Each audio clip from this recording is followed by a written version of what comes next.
এই জিনিসটা আমি মানতে পারতাম না। যখনই কোনো ডিসিশন নিতে চিন্তা করতাম তখনই ভাবতাম যে আমার মেয়েটা তো বাবা ছাড়া হবে, সে তো বাবা ডাকতে পারবে না।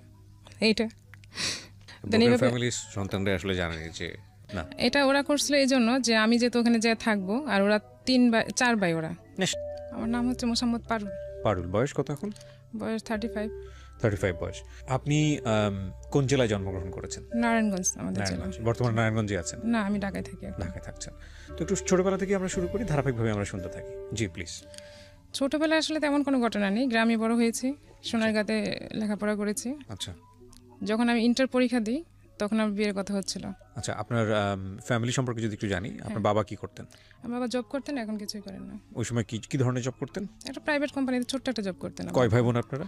আমার 2 ভাই আর আমি একাই বোন। ওকে, মানে আপনি বড়? না, আমার বড় ভাই। 2 ভাই আপনার বড়? হ্যাঁ, না, এক ভাই আমার বড় আর এক ভাই মানে আপনি মেজো? হ্যাঁ, মেজো। আচ্ছা, ঠিক আছে। ইন্টারমিডিয়েট পড়ার সময়টাতে আপনার বিয়ের কথাবার্তা চলছে? হ্যাঁ, তখন কথাবার্তা চলছে, মিন্স হচ্ছে আমার বড় ভাই তখন ঢাকায় থাকে। আচ্ছা। তো সেই ক্ষেত্রে আমার গ্রামেরই একটা ছেলে, আমার বড় ভাইয়ের ফ্রেন্ড, সেও ঢাকায় থাকে। তো ওনার যেখানে দোকান, মানে ওনার একটা ডিপার্টমেন্টাল স্টোর ছিল এখানে বিজনেস করতেন ঢাকাতে। হ্যাঁ, তো আমার ভাইয়া ওখানে যাওয়া আসা করতো আমার ফ্রেন্ডের দোকানে। তো ওখানে একটা ছেলে থাকতো মেসে। তো সেই ছেলেটা আবার পরিচিত আমার ভাইয়ের ফ্রেন্ডের সাথে। আচ্ছা। ভাইয়া তো মাঝে মাঝে যেত দোকানে। তো সেই ক্ষেত্রে ভাইয়ের ফ্রেন্ড সেই ফ্রেন্ড আমার ব্যাপারে কথা বলছে ওনার সাথে, বিয়ের ব্যাপারে। তো আমি কিছু জানি না তখনও। ইন্টার পরীক্ষা দেওয়ার পর ঢাকায় চলে আসি বেড়াতে। আচ্ছা। আর মামার বাসায় চলে আসি বেড়াতে। তো হঠাৎ করে একদিন ওই ভাইয়া ফোন দিয়ে আমার ভাইয়াকে বলছে যে ছেলেটাকে তোমাদের বাড়িতে নিয়ে যাবো দেখার জন্য। তখন আমি জানি না সে আমাকে দেখতে আসবে। তো ভাইয়া রাতে বলতেছে চলো দেশে, বাড়িতে। বড় ভাই? হ্যাঁ, আমার বড় ভাই। জি। বাড়িতে চলো, যেতে হবে। তো আমি, আমার 2 মামাতো বোন ছিল ছোট ছোট, ওরা 2জন, ওদেরও পরীক্ষা শেষ। তো বলতেছে চলো যাই বাড়িতে। তো আমরা ওদেরকে নিয়ে গেছি। তো আমি যে বাড়িতে গেছি, আমি একটা মেহমান আসছে, তাকে আপ্যায়ন করতে হবে, কি করতে হবে, সেগুলো আমার কোনো কেয়ার ছিল না। আসছে, সেটা আবার আসছে রাত্রে, প্রায় 10টা বেজে গেছে তখন ওরা আসতে আসতে। আমরা আগে পৌঁছেছি, ওনারা পরে আসছে। তো সেই সময় আমি ঘুমাই গেছি অলরেডি, ঢাকা থেকে যেয়ে ঘুমাই গেছে। তো ওরা আসছে পরে আমার মা বলতেছে যে খাবার টাবার নিয়ে দাও ওদেরকে। তো খাবার দিলাম ওদেরকে, খাবার টাবার দিয়ে পরে আবার চলে আসছি। তো ওরা ওদিন রাতেই চলে আসছে, থাকেনি আর। তো এই দেখা আমাদের। তখন আপনি জানতেন না যে তখন আমি জানি না যে ওর সাথে কি হতে পারে, বিয়ের ব্যাপারে কথা হবে বা কিছু হচ্ছে। ওকে। তো ওদিকে আমাদের ফ্যামিলির সাথে কথা হচ্ছিল, ভাইয়ার সাথে আর কি। তো ভাই ওকে এমনি চিনে, দোকানে আসা যাওয়া করতো, এতটুকু চিনে। জাস্ট একটা মেসেজ এরকম ছেলে থাকলে যতটুকু চেনা যায় অতটুকু। তো সে তখন গার্মেন্টসে জব করে, গার্মেন্টসে ঠিক সুপারভাইজার বলে না, তখন সে ওই পোস্টে জব করে ছেলেটা। হ্যাঁ, তো স্যালারিও তেমন ছিল না, যাই হোক। তো ভাইয়া যখন বিয়ের কথাবার্তা চলতেছে, তো ওদের বাড়ি থেকে আমাদের এখানে দেখতে আসবে। তখন আমি ঢাকায়, আমি তখনও বাড়িতে না। তারপর আবার নিয়ে যাওয়া হলো বাড়িতে, যে ওদের বাড়ি থেকে লোকজন আসবে দেখতে। তখন আমি শুনতে পেলাম যে আমার জন্য বিয়ের কথাবার্তা চলছে। তো ওদের বাড়ি থেকে আসলো, ওর বাবা আসলো, ছেলেটার বাবা, ওর বড় ভাই, ওর মামা, 3জন, আর কি আসছিল আমার ঠিক এখন মনে পড়তেছে না। ওই 4জন বা 5জন এরকম আসছে। তো অনেক আয়োজন করা হয়েছে আমাদের বাড়িতে, খাওয়া দাওয়ার ব্যাপারটা অনেক অন্যরকম করা হয়েছে। ঢাকা থেকে আমার মামিরা সবাই গেছে, আমিও গেছি। আমার ফ্যামিলির বাড়ির থেকে যারা যারা ছিল আত্মীয় স্বজন মোটামুটি ভালো, মানে আমাদের যারা খুব কাছের তাদেরকে দাওয়াত দেওয়া হয়েছে। একটা বিয়ের অনুষ্ঠানের মতোই হয়েছে তখনও। তো যেদিন আসছে দেখে ওনারা বলতেছে যে বিয়ে কবে দিবেন, কবে বিয়ের দিন তারিখ ঠিক করবেন, ওরকম বলতেছিল ওর মামা। পরে আমার মামা বলতেছে দেখতে আসছেন, আগে দেখে নেন, আমরাও তো দেখবো, তারপর না বিয়ের দিন তারিখ ঠিক হবে। তারপরে কয়েকদিন পরে আবার আমাদের বাড়ি থেকে ওদেরকে দেখতে গেছে ওদের বাড়িতে। তা আমার ফ্যামিলির লোকজন হচ্ছে, আমি হচ্ছিলাম প্রথম বিয়ে আমাদের ফ্যামিলির মধ্যে। তো ওরা দেখতে গেছে যখন, ওনারা যাওয়ার পর যেদিন যাওয়ার কথা ছিল রাতের বেলা, সেদিন যাইতে পারেনি। কারণ সেই গাড়িতে যে গাড়ি ভাড়া করছিল সেটা ছিল আমার খালাতো ভাইয়ের গাড়ি। আচ্ছা। কিন্তু সেদিন সে গাড়ি নিয়ে আসছে, গাড়ি নষ্ট হয়ে গেছে। আসার পর গাড়ি নষ্ট হয়ে গেছে, সেদিন রাতে তারা যেতে পারেনি। কারণ আমার ওই ছেলেদের বাড়ি ছিল ঝিনাইদহ, তো রাতে যেতে হবে, সকালে যে পৌঁছাবে, সেভাবে প্ল্যান করা ছিল। তো অর্ধেক পথ আসার পরে, ঢাকায় আসার পরে গাড়ি নষ্ট হয়ে গেছে, তো আর যেতে পারেনি। ওকে বাদ দিয়ে পরে ওরা রাতে, সকালবেলা পরের দিন প্রায় অনেক বেলা হয়ে গেছে, 11টা-12টার দিকে, তখনও ঢাকায় তারা তখন পৌঁছে যাওয়ার কথা ছিল, যাইতে পারেনি। পরে গাড়িতে বাসে করে গেছে ওনারা সবাই। যাওয়ার পর ওদের বাড়িতে আয়োজন টায়োজন করছে, খাওয়া দাওয়া সবই হয়েছে। আর ওদের বাড়িটা ছিল এরকম যে একটা ছোট্ট ঘর ছিল, তেমন কিছু ছিল না, তো ওদের ব্যবহার দেখে আমার ফ্যামিলি সবাই মোটামুটি রাজি হয়ে গেছে যে না ওরা সহজ সরল আছে, ভালো আছে, আর ছেলে যেহেতু শিক্ষিত আছে তাহলে আমাদের প্রবলেম সমস্যা নাই, হ্যাঁ। আমরা ওদেরকে একটা ব্যবস্থা করে দিব, ওরা চাকরি বাকরি করবে, সমস্যা নেই। তো সেই চিন্তা করে ওরা, ঝিনাইদের মানুষ, আমরা তো ঢাকায় সবসময় বড় হয়েছে, ঢাকার এলাকার মানুষ, আমরা তো বাইরে কখনো যাইনি, গ্রামে মানে ওই সব সাইডে কখনো যাওয়া হয়নি। তো ওরা ওদের ব্যবহার দেখে মনে হচ্ছে ওরা খুবই সাধারণ মানুষ, খুবই সহজ সরল মানুষ, ওদের মতো মানুষ হয় না। আর ওর একটা বোন ছিল, মানে বোন আছে, ওটা দেখে আবার আমার মামা আমার ভাইয়ের জন্য পছন্দ করে রাখছে, মনে মনে দেখে পছন্দ করে আসছে। তো এটা তখন বলে না, আসার পরে বলছে আর কি।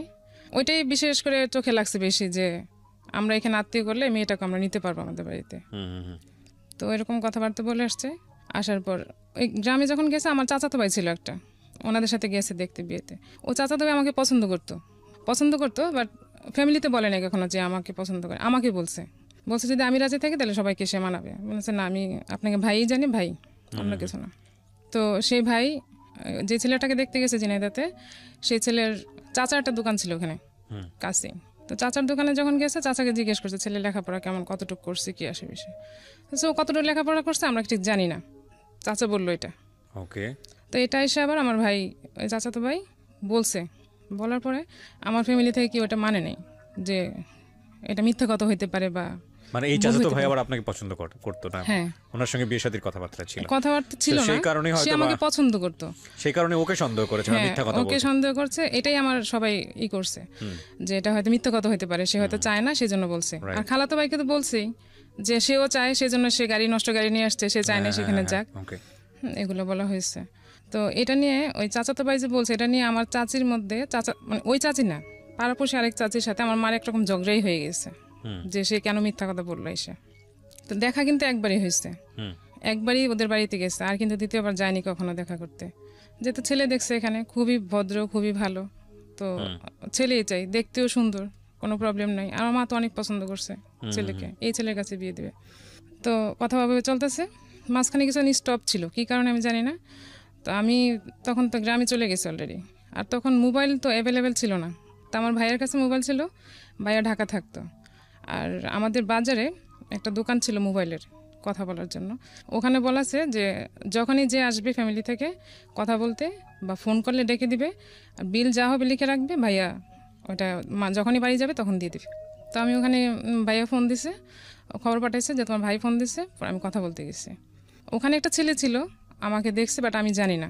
তো সে আবার পরের দিন আমার ডিটেলস বের করে আমার চাচাতো বোনের হাজবেন্ডের সাথে বলছে যে মেয়েটা কে, বলেছে তো আমার শালি। ও আবার ভাইয়াটা আবার আমাদের এলাকায়, আমার চাচাতো বোন এলাকায় বিয়ে হয়েছে।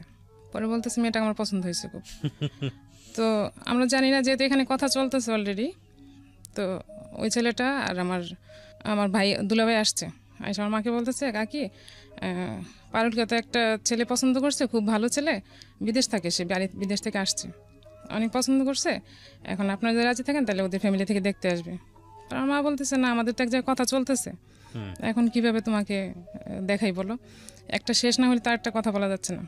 পরে বলতেছে না, অসুবিধা নেই, ওরা দেখুক, ছেলেটা খুবই ভালো, আর ভালোই, নানার বাড়ি ছিল ছেলেটার, আমার বোনের শ্বশুর বাড়ির কাছাকাছি ছেলেটা নানার বাড়ি ছিল, সেখানে আসছিল বাড়িতে। মা রাজি ছিল না। তারপরে পরের দিন দুলাভাই বলতেছে যে যেহেতু আমি এই বাড়ির জামাই, তো আমাকে সে অনেক রিকোয়েস্ট করে বলতেছে আপনারা বিয়ে দেন আর না দেন, আমি একটু নিয়ে আসি, ওরা দেখে যাক, কথা বলে যাক, তারপরে তো বলতে পারবো যে না আমি দেখাইছি। মা বলছে ঠিক আছে, আমি কোনো আয়োজন করবো না, তোমরা এমনি ছেলেকে নিয়ে এসো। তো ও ছেলে নিয়ে আসার কথা বলছে, আর ছেলে তার পুরো ফ্যামিলি ধরে নিয়ে আসছে, মানে তাদের ফ্যামিলিতে যা যা লোক ছিল, যারা ছিল, সবাই চলে আসছে, আমাদের বাড়িঘর ভরে গেছে মেহমানে, এরকম। আমার মা তো দেখে অবাক হয়ে গেছে, এত মানুষ কি করে আসছে, আমি এখন কিভাবে কি আপ্যায়ন করবো, তো কোনো প্রস্তুতি ছাড়া। তারপর যেরকম হয়েছে মোটামুটি নাস্তা টাস্তা দেওয়া হয়েছে, বিকেলবেলায় করছে। তো ওরা চলে গেছে দেখা করে। এখন ছেলে পুরো এলাকা ছড়াই দিয়েছে যে আমি মেয়েকে বিয়ে করব, মানে আমাদের এলাকায় যারা মোটামুটি প্রভাবশালী লোক আছে তাদেরকে সে ম্যানেজ করে ফেলছে। আচ্ছা, কোন ছেলে? যে ছেলেটা পরে আমাকে দেখে আমার বোনের হাজবেন্ডের সাথে আসছে, তো বলতেছে আমি এই মেয়েকে বিয়ে করব, যা লাগে আমি সব দিয়ে নিয়ে যাব, আমার বাড়িতে যা খরচ টরচ হয় এভরিথিং সব সে দিবে, এবং সে আমাকেই বিয়ে করবে। মা কি করলো, মা বলতেছে না, এখানে তো বিয়ে দেওয়া যাবে না, আর ছেলেটাকে আমারও পছন্দ হয় নাই। পছন্দ বলতে আমি তো চাই না এখন বিয়ে করব, মানে এরকম প্রিপারেশন আমার মনের ভিতর ছিল না। তো আমি বলতেছি আমি ঢাকায় যাব। পরে ভাই আমাকে আবার ঢাকায় নিয়ে গেল, ঢাকা নিয়ে গেলো বলতে আমার ভাইয়ের চাচাতো ভাইয়ের একটা বিয়ে ছিল ওখানে, মানে যে দুলাভাই নিয়ে এসছে বিয়ের প্রপোজাল, ওই দুলাভাইয়ের শালার বিয়ে চলবে, মানে বিয়ের কথা হচ্ছে, মানে বিয়ে ঠিক। তো ওই বিয়েতে আমরা অ্যাটেন্ড করবো, বৌভাত হবে, বিয়ে হবে। তো বিয়েতে আমরা ছিলাম সবাই, আমিও ছিলাম, আমার ভাইয়ারা ছিল, আমার ফ্যামিলির সবাই ছিল। তো বিয়ে যেদিন হলো, বিয়ে শেষ করে সেদিনই আমরা রাত্রে ভাইয়াও চলে গেল আমাকে নিয়ে। তো আমরা ঢাকায় চলে আসলাম। আবার পরের দিন ছেলেটা আমাদের বাড়িতে নাকি আসছে, সে নাকি অনেক মোটা একটা চেন নিয়ে আসছে, আমাকে বিয়ে করুক আর না করে সে আমাকে এটা গিফট করবে। তো আমার মা, আমি তো চলে আসছে, ওরা তো জানে না, ফুল নিয়ে আসছে, কী নিয়ে আসছে আর আমি জানি না। পরে আমার বাড়িতে গেছে আমার দুলাভাইয়ের সাথে, পরে বলতেছে ও তো এটা নিয়ে আসছে ওকে দেওয়ার জন্য, বিয়ে করুক আর না করুক সে এটা ওকে গিফট করবে। আর যেদিন সে দেখতে আসছে আমাকে, সেদিন সে অনেক গোল্ড পরে আসছিল, ব্রেসলেট, চেন এভরিথিং, অনেক কিছু পরে আসছে করার জন্য চেষ্টা করছে, হ্যাঁ হয়তো বা। তো সে পরে আসছে, তা চেনটা নিয়ে আসছে, সে আমাকে দিবে। তা আমি তো ছিলাম না, মা বলছে না ও তো চেন নিবেও না, আর ও তো নাই এখানে, ও তোর সাথে দেখা হবে কিভাবে। তো ছেলেটা চলে গেছে, আমার সাথে আর দেখা হয়নি, আর কোনো কথা হয়নি। তো আমার মার ইচ্ছে ছিল যে যেটা দেখছে সেখানে বিয়ে হবে, আর যে ছেলেটা পরে আসছে সেই ছেলেটার যে গ্রামের বাড়ি ওইটা আবার আমার নানার বাড়ির কাছাকাছি। তো ওই এলাকাটা আমাদের পছন্দ না, আমাদের ফ্যামিলি কারোরই পছন্দ না যে ওই এলাকাতে বিয়ে দেবো, সারা জীবন খেটে খেটে মরবে এরকম। যাই হোক, এটা গেল। তারপর আমি তো ঢাকায় চলে আসলাম। চলে আসার পর এদিকে বিয়ের কথাবার্তা টোটালি কমপ্লিট, এদিক দিয়ে জিনাইদার যে ছেলেটা তার সাথে বিয়ের কথাবার্তা কমপ্লিট হয়ে গেছে।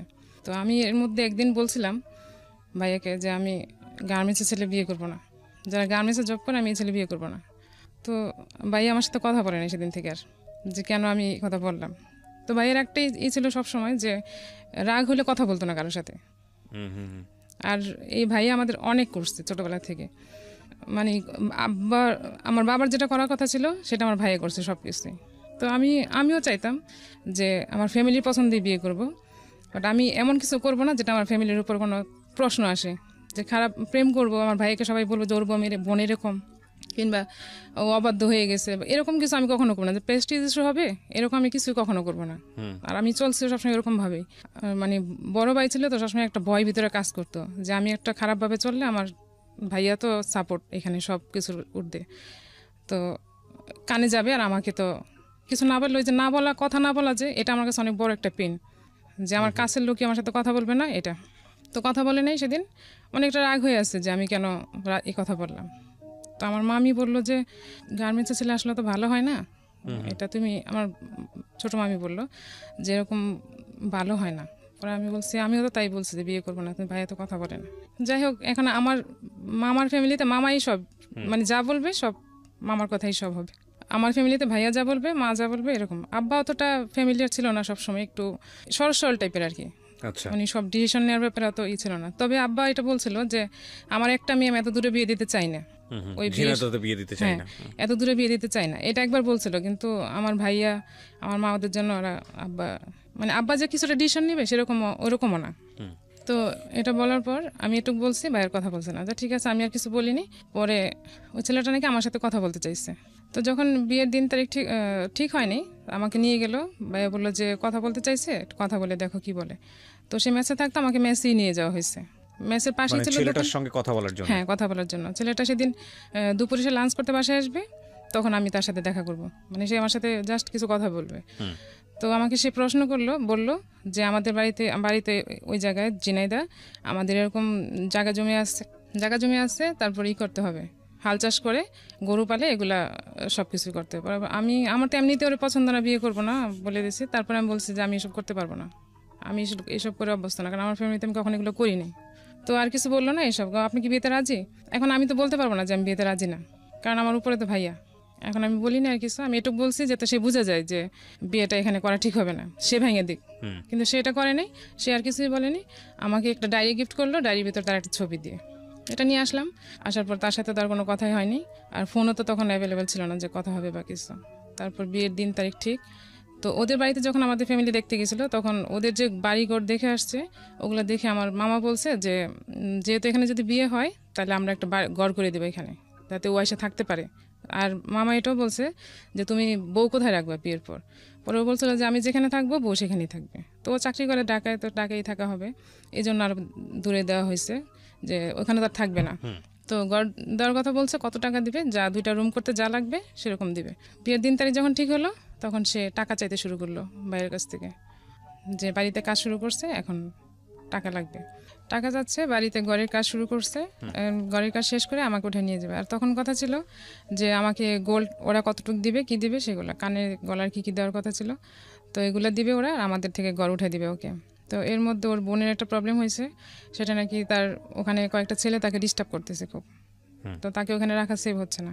আমাদের তো বিয়ের দিন তারিখ ঠিক হয়ে গেছে, এটা আমার ভাইয়ের সাথে যখন শেয়ার করছে তখন ভাইয়া বলছে ঠিক আছে তাহলে আমাদের এখানে পাঠাই দাও, এখানে এসে থাকুক। তো এসে নিয়ে আসছে, সে এসে ডাকাচ্ছিল, মানে বিয়ের আগে এত কিছু? বিয়ের আগে সে তাকে পাঠাই দিছে। সে আমার মামার বাসায় ছিল কতদিন, তারপর আমাদের বাড়িতে। ওকে। তো ওর আচরণ এই বোনটাকেই তো আপনার আত্মীয়ের আরেকজন বিয়ে করার কথা? হ্যাঁ। ওকে। তো ও কথা না, মানে ওইভাবে তখন কথা প্রপোজ করা হয় না, মানে মেন্টাল থিংকিং সেই সময়, মেন্টাল থিংকিং আর কি। যখন তো মেয়েটা জানে যে আমার ভাইয়ের জন্য তাকে পছন্দ করা হয়েছে, আমাদের বাসায় যখন আসছে তখন মামিরা দুষ্টামি করে এরকম বলছিল যে তোমাকে তো ওর ভাইয়ের জন্য পছন্দ করে আসছে, এরকম হাসাহাসি করে, আমরা জাস্ট বান্ধবীর মতো ছিলাম মামিদের সাথে, এরকম বলছে। তো ও তো মনে মনে ভাইয়াকে এমনি পছন্দ করে বসে আসছে।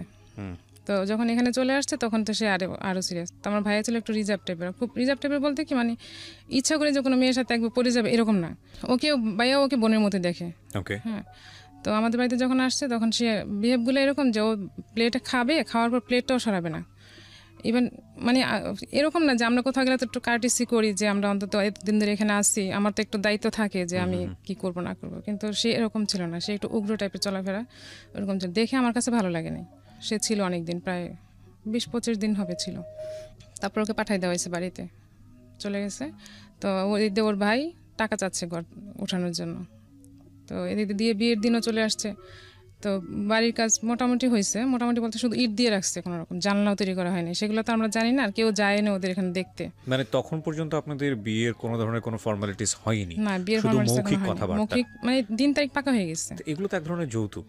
হ্যাঁ, এখন এটা তো আমরা ফ্যামিলিতে ভাবছি যে আমাদের দিতেই হবে, বলে আসছে, আমরা নিজেরাই বলে আসছে, আমাদের তো নিজেরাই দিতে হবে। তো দিতেই হবে বলে আসছে, বিষয়টা আসলে প্রয়োজন ছিল কিনা? প্রথম কথা হচ্ছে যে আমাদের বিয়ের যে সংস্কৃতি, সেখানে কিন্তু বিষয়গুলো এভাবেই হয়। একটা সময় বলা গ্রামাঞ্চলে প্রচলিত ছিল ডিমান্ড, ছেলের ডিমান্ড কি? হ্যাঁ, চাইতো, মানে একদম নির্লজ্জের মতো, বেহায়ের মতো চাওয়া, হ্যাঁ এই দিতে হবে, সেই দিতে হবে, এবং এটা মনে করতো যে এটা খুব মানে একটা রাইট ব্যাপার। কিন্তু সেটা অনেক ধরনের সামাজিক সচেতনতার জায়গা থেকে এখন আর ওরকম হয় না। এখন দেখা যায় যে মেয়ের বাড়ি থেকেই মোটামুটি একটা প্রস্তাব পড়ে যে আমরা এটা দিয়ে দিব, ওটা দিয়ে দিব, চাওয়ার আগে। এগুলো কিন্তু এক ধরনের যৌতুক, অবশ্যই যৌতুক, কিন্তু এটা করা উচিত না। এটা ওরা করছিল এই জন্য যে আমি যেহেতু ওখানে যেয়ে থাকবো, আর ওরা 4 ভাই, ওরা না, সেটা বিয়ের পরবর্তী সময় যদি আপনার ভাই খুশি হয়ে যদি একটা নিজে থেকে স্টেপ না, সেটা অন্য জিনিস। তারপরেও এই ধরনের কথাবার্তা বলা ঠিক হয়নি, কিন্তু ওরা তো চিন্তা করছে ওইভাবে না, ওরা চিন্তা করছে, বিশেষ করে আমার মামা করছে যে ঘর তুলে দিলে হবে কি, সেখানে এসে একটু রিল্যাক্স যখন থাকবে তখন থাকতে পারবে। যাই হোক, আগে থেকে এরকম বলে একটা হোপ তৈরি করেছে আর কি। এখন তৈরি করছে, আর ওই ছেলেটাও বুঝতো যে আমাদের ফ্যামিলিতে যদি টাকা চাওয়া হয় বা কিছু চাওয়া হয় তাহলে সেখানে বিয়ে হবে না, আর তার ধারণা ছিল যে আমাকে বিয়ে করলে সে অনেক কিছু পাবে, যেহেতু আমি একাই মেয়ে আর ঢাকার মেয়ে। ঠিক আছে, আমরা ধারাবাহিকভাবে শুনতে থাকি। তারপর কি হলো? এরকম চিন্তা ভাবনা, পয়সা করে আপনারা দিয়ে দিলেন না আগে? না, ও ভাইয়া আসলে একবারে যদি না দেওয়া লাগে, আমাকে যদি আস্তে আস্তে দিয়ে যেতে হয় তাহলে তো আমার জন্যই ভালো। তো ভাইয়াও কিছু মনে করে না, টাকা রাখ দিছে, কিন্তু আমার কাছে এটা পছন্দ হয়নি তখন, যে সে বিয়ের আগে টাকা যাচ্ছে, টাকা নিয়ে ঘর তুলবে, এরকম তো ঠিক না। তো বিয়ের দিন চলে আসছে, তারিখ চলে আসছে বিয়ের কাছাকাছি, এখন বিয়ে শপিং করতে হবে। বিয়ে শপিং এর জন্য ভাইয়ের কাছে টাকা নিচ্ছে, ওই ঘরের টাকা দিয়ে সে শপিং করছে। বিয়ের দিন বলতে কি আমাদের বিয়ের কাবিন করে রাখা হবে, আর সে পরে উঠায় নিয়ে আসবে, মানে ঘরের কাজটা পুরোপুরি কমপ্লিট হলে তখন সে উঠে নিয়ে আসবে। তো কাবিন করতে আসছে, সেখানে আমাকে শুধু দেওয়া হয়েছিল একটা নাকফুল, আর নাকফুল দেওয়া হয়েছে, হ্যাঁ নাকফুল আর একটা আংটি দেওয়া হয়েছিল। আপনাকে ওয়ার্ড কি দিয়েছিল, কি কি দিবে আপনাকে? ওকে দেওয়া হয়েছে, ওদের সাথে আমার ফ্যামিলির সাথে কথা হয়েছিল যে সে গলার আর হাতের কি যেন দিবে, আমার সঠিক মনে নেই এখন কি দেওয়ার কথা। এরকম কোনো ওয়াদা কি ছিল যে আপনাকে এত ভরি গোল্ড দিতে হবে বা এরকম ছিল? এগুলো বিয়ের ক্ষেত্রে ঠিক না, এগুলো মানে আমরা আমাদের সামাজিক রীতিতে এই জিনিসগুলো করে থাকি। বিশেষ করে এখন যে জিনিসটা খুব বেশি প্র্যাকটিস হয় সেটা হচ্ছে দেনমোহরের জায়গাটাতে। যদিও এটা নিয়ে অনেক ধরনের কথা আছে, তবে এটা এমন পর্যায়ে চলে গেছে যে এটা এক ধরনের বলা যেতে পারে শো অফের জায়গাটাও চলে গেছে, যে কত বেশি দেনমোহর ধরা যায়। যদিও এটা অনেক ক্ষেত্রে অনেকে মনে করেন লজিক, কারণটা হচ্ছে একটা মেয়ের যদি একটা আর্থিক নিশ্চয়তার জায়গাটা এটা, কিন্তু একটা ছেলের সামর্থ্যের জায়গাটাও তো অনেক বেশি চিন্তা করার প্রয়োজন। যাই হোক, সেগুলো আসলে অন্য ধরনের ডিবেট। তারপরে কি হলো? তারপর যখন সে না, এটা তখন ওরা বলছে যে তুমি কি দিতে পারবা, এরকম বলে না, তোমাকে এত দিতেই হবে, এরকম করে আমার ফ্যামিলি বলে। তো সে বলছে আমি এতটুক দিব, তো এতটুক দিবে। কথা হয়েছে, এখন বিয়ের কাবিনের দিন সে দিবে না, এটা উঠায় যখন নিয়ে যাবে তখন দিবে। তো কাবিনের দিন আসছে ওর ফ্যামিলি থেকে যারা যারা আসার, আমার বাড়িতে পুরাই একটা বিয়ের আয়োজন হয়েছে যেদিন কাবিন হবে সেদিন। আর সে যে সব শাড়ি কাপড় আমাকে দিয়েছে বিয়ের দিন, সেগুলো আমার কোনোটাই হয়নি, কারণ আমি আমার হাইট অনুযায়ী আমার সব কিছু অনুযায়ী আমার কোনোটাই ঠিক মতো হয়নি। সে সব এমন সব মার্কেটিং করছে যেগুলো নাকি শুধু বিয়ের শাড়িটা আমি কোনোরকম পরতে পারছি, কোনোরকম, মানে শাড়িটার দেখা যাচ্ছে বহরটা কম ছিল, জুতা যেটা নিয়ে আসছে আমার পায়ে লাগেনি, তারপরে এভরিথিং কোনো কিছু আমার ঠিক মতো হয়নি, কারণ ও শপিংটা ও একা করছে। হ্যাঁ, আর ছেলে মানুষ শপিং করলে যা হয় আর কি। তারপর বিয়ে হলো, বিয়ে হওয়ার দিন বলা হয়েছিল যে সে থাকবে, ওনারা মানে আসবেন আমাদের বাড়িতে, বিয়ে যেতদিন আমাকে উঠায় নিয়ে না যাবে।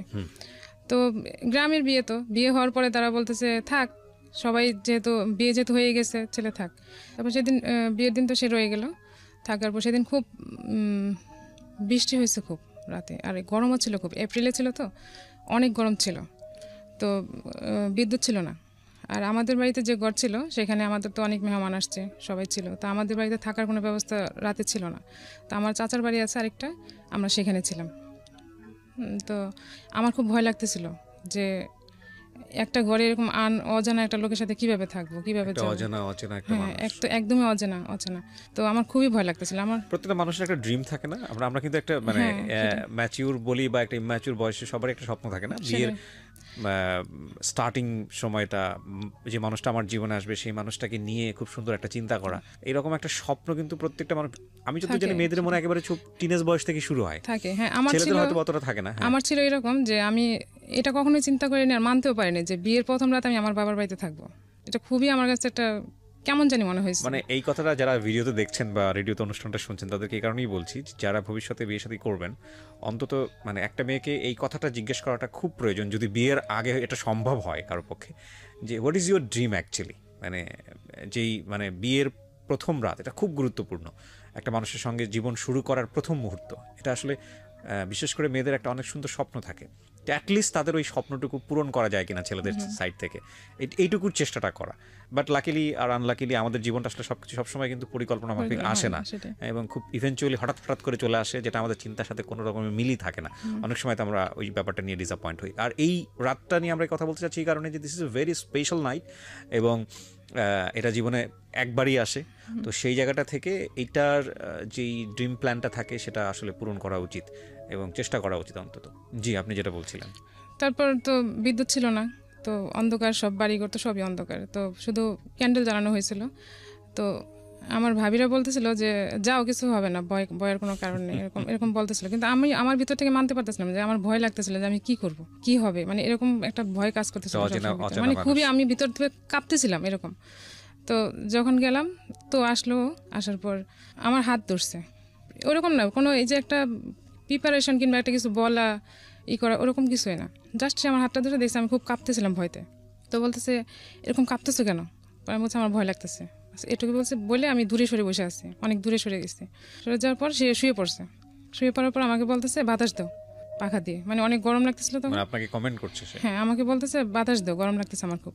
তো আমি কি বোকা ছিলাম, আমি এটা বলতে পারিনি যে আমি পারবো না, বাকি আমিও ঠিক বাতাস করতেছি, ভালো কাজ, ঠিক আছে, আপনার হ্যাঁ আমি করে যাচ্ছি বাতাস, যে আমি অচেনা মানুষ, তার সাথে আমি মোটে কথাই হয়নি, কিছুই না, তাকে কেন আমি বাতাস করবো বা কিছু এরকম কোনো কমেন্টস আমার ছিল। তো ও বলছে বাতাস করো, আমিও যতক্ষণ সাথে ছিলাম বাতাস করছে, ক্যান্ডেল নিভে গেছে, দেন আমি শুয়ে পড়ছি, ও ঘুমাই গেছে, আমিও শুয়ে পড়ছি। দেন সকালে বাসায় আসলাম আমাদের বাড়িতে এসে, তো মামির আমার সাথে দুষ্টামি করতেছিল এমনিতেই। তা আসলে ওরকম কিছুই না, আমাদের এখানে রীতি হচ্ছে যে জামাই পরের দিন বাজার করে এরকম, বা 2 দিন পরের দিন বা তারপরের দিন এরকম বাজার করার সিস্টেম। তো আমার বিয়ের দিন যারা আসছিল আমার আত্মীয় স্বজন, তাকে এত পরিমাণে সালামি দিছে, সে সালামিতে তার বাজার হয়ে গেছে, এত পরিমাণে সে সালামি পাইছে। তো পরের দিন সে বাজার করতে গেছে, বাজার টাজার নিয়ে আসছে, তো ওগুলো আমার মামারাই সব, মামিরা সব রান্না টান্না সব কিছু করছে। তো 2 দিন পর তো ওর তো চাকরি আসতে হবে।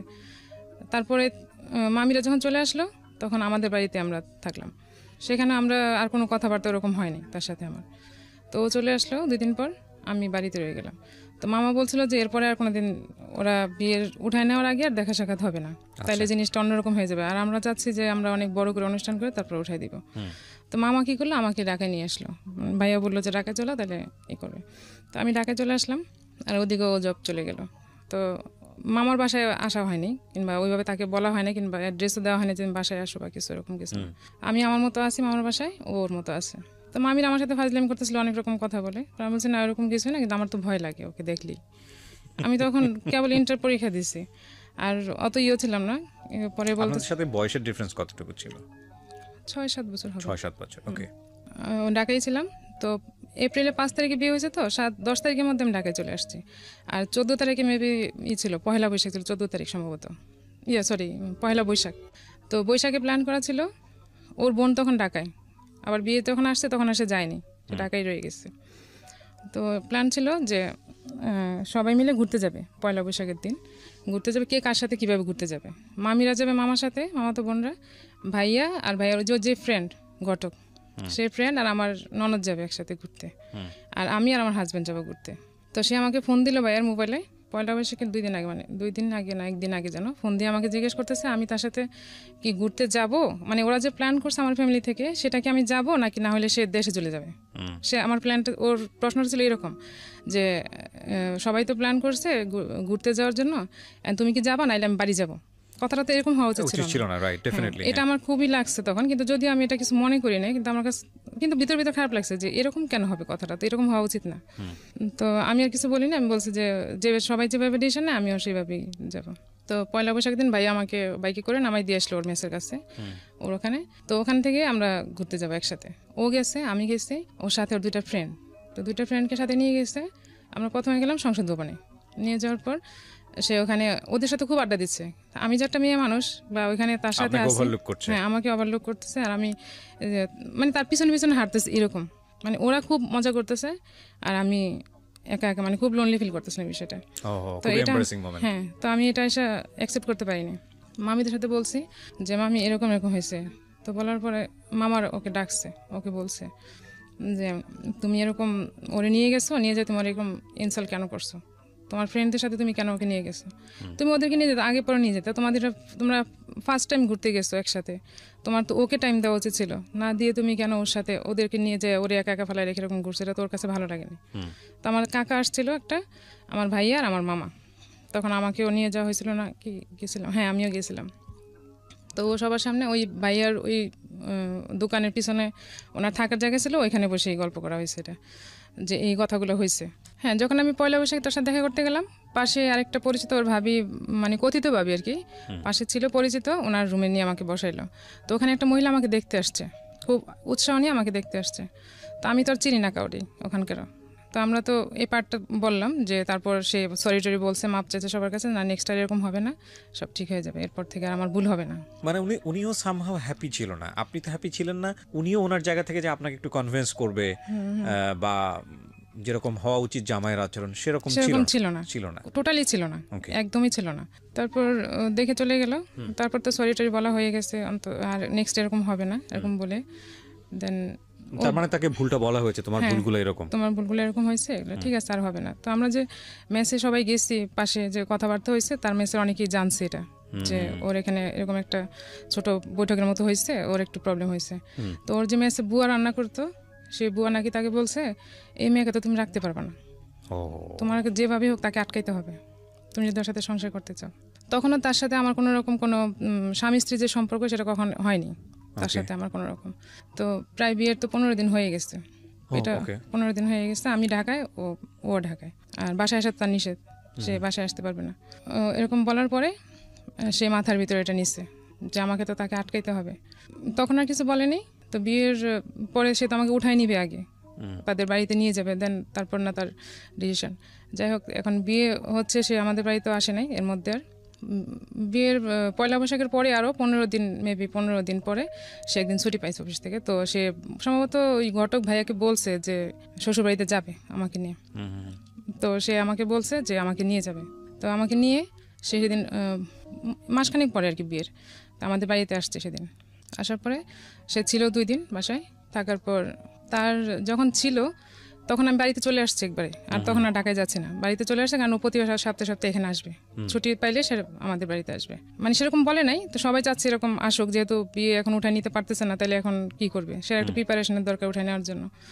তো আমি বাড়িতেই রয়ে গেলাম, সে প্রতি বৃহস্পতিবার যাচ্ছে, এরকম প্রতি সপ্তাহে যাচ্ছে। পরে একদিন হঠাৎ করে ও চলে যাওয়ার পর আমি আমার বিছানার বালিশের নিচে একটা চিঠি পাই।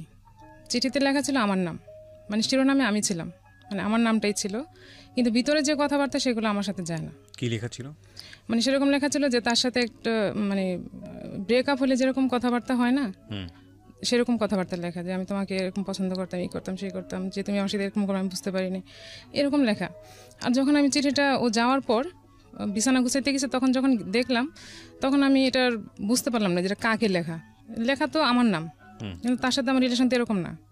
তার সাথে আমার স্বাভাবিক সম্পর্ক, সে নাস্তা টাস্তা করে সকালবেলা খেয়ে দিয়ে তারপর বাসায় থেকে বের হলো। তো আমি তখন তো মোবাইল নেই যে তার সাথে আমি যোগাযোগ করবো বা কিছু বলবো বা জানতে চাইবো যেটা কার চিঠি। তো যখন ও যখন ফোন দিয়েছে, তখন আমি ওকে জানতে চাইছি যেটা চিঠি পাইছে এটা কার। পরে বলতেছে কোন জায়গায় পাইছে, আমি বলছি বিছানায় ছিল। পরে বলতেছে তোমার জন্যই লিখছিলাম। পরে বলছে আমার জন্য এই ধরনের কথাবার্তা কেন?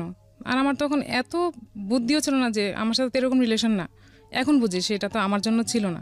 পরেও শুনছি চিঠিটা কার, কিন্তু এটা যে আমার ছিল না এটা আমি বুঝতে পারছি। তখনও বুঝতে পারছি, এখনো বুঝতে পারি, এখন ভালো করে বুঝতে পারি। তখন তো আমি কি হয়েছে তারপরে তখন কি করেছেন? তখন চিঠিটা যখন দেখলাম তখন এটা জিজ্ঞেস করলাম, সে আমাকে এড়াই গেল, বললো যে এটা আমি তোমাকেই লিখছিলাম, এমনি লিখছিলাম।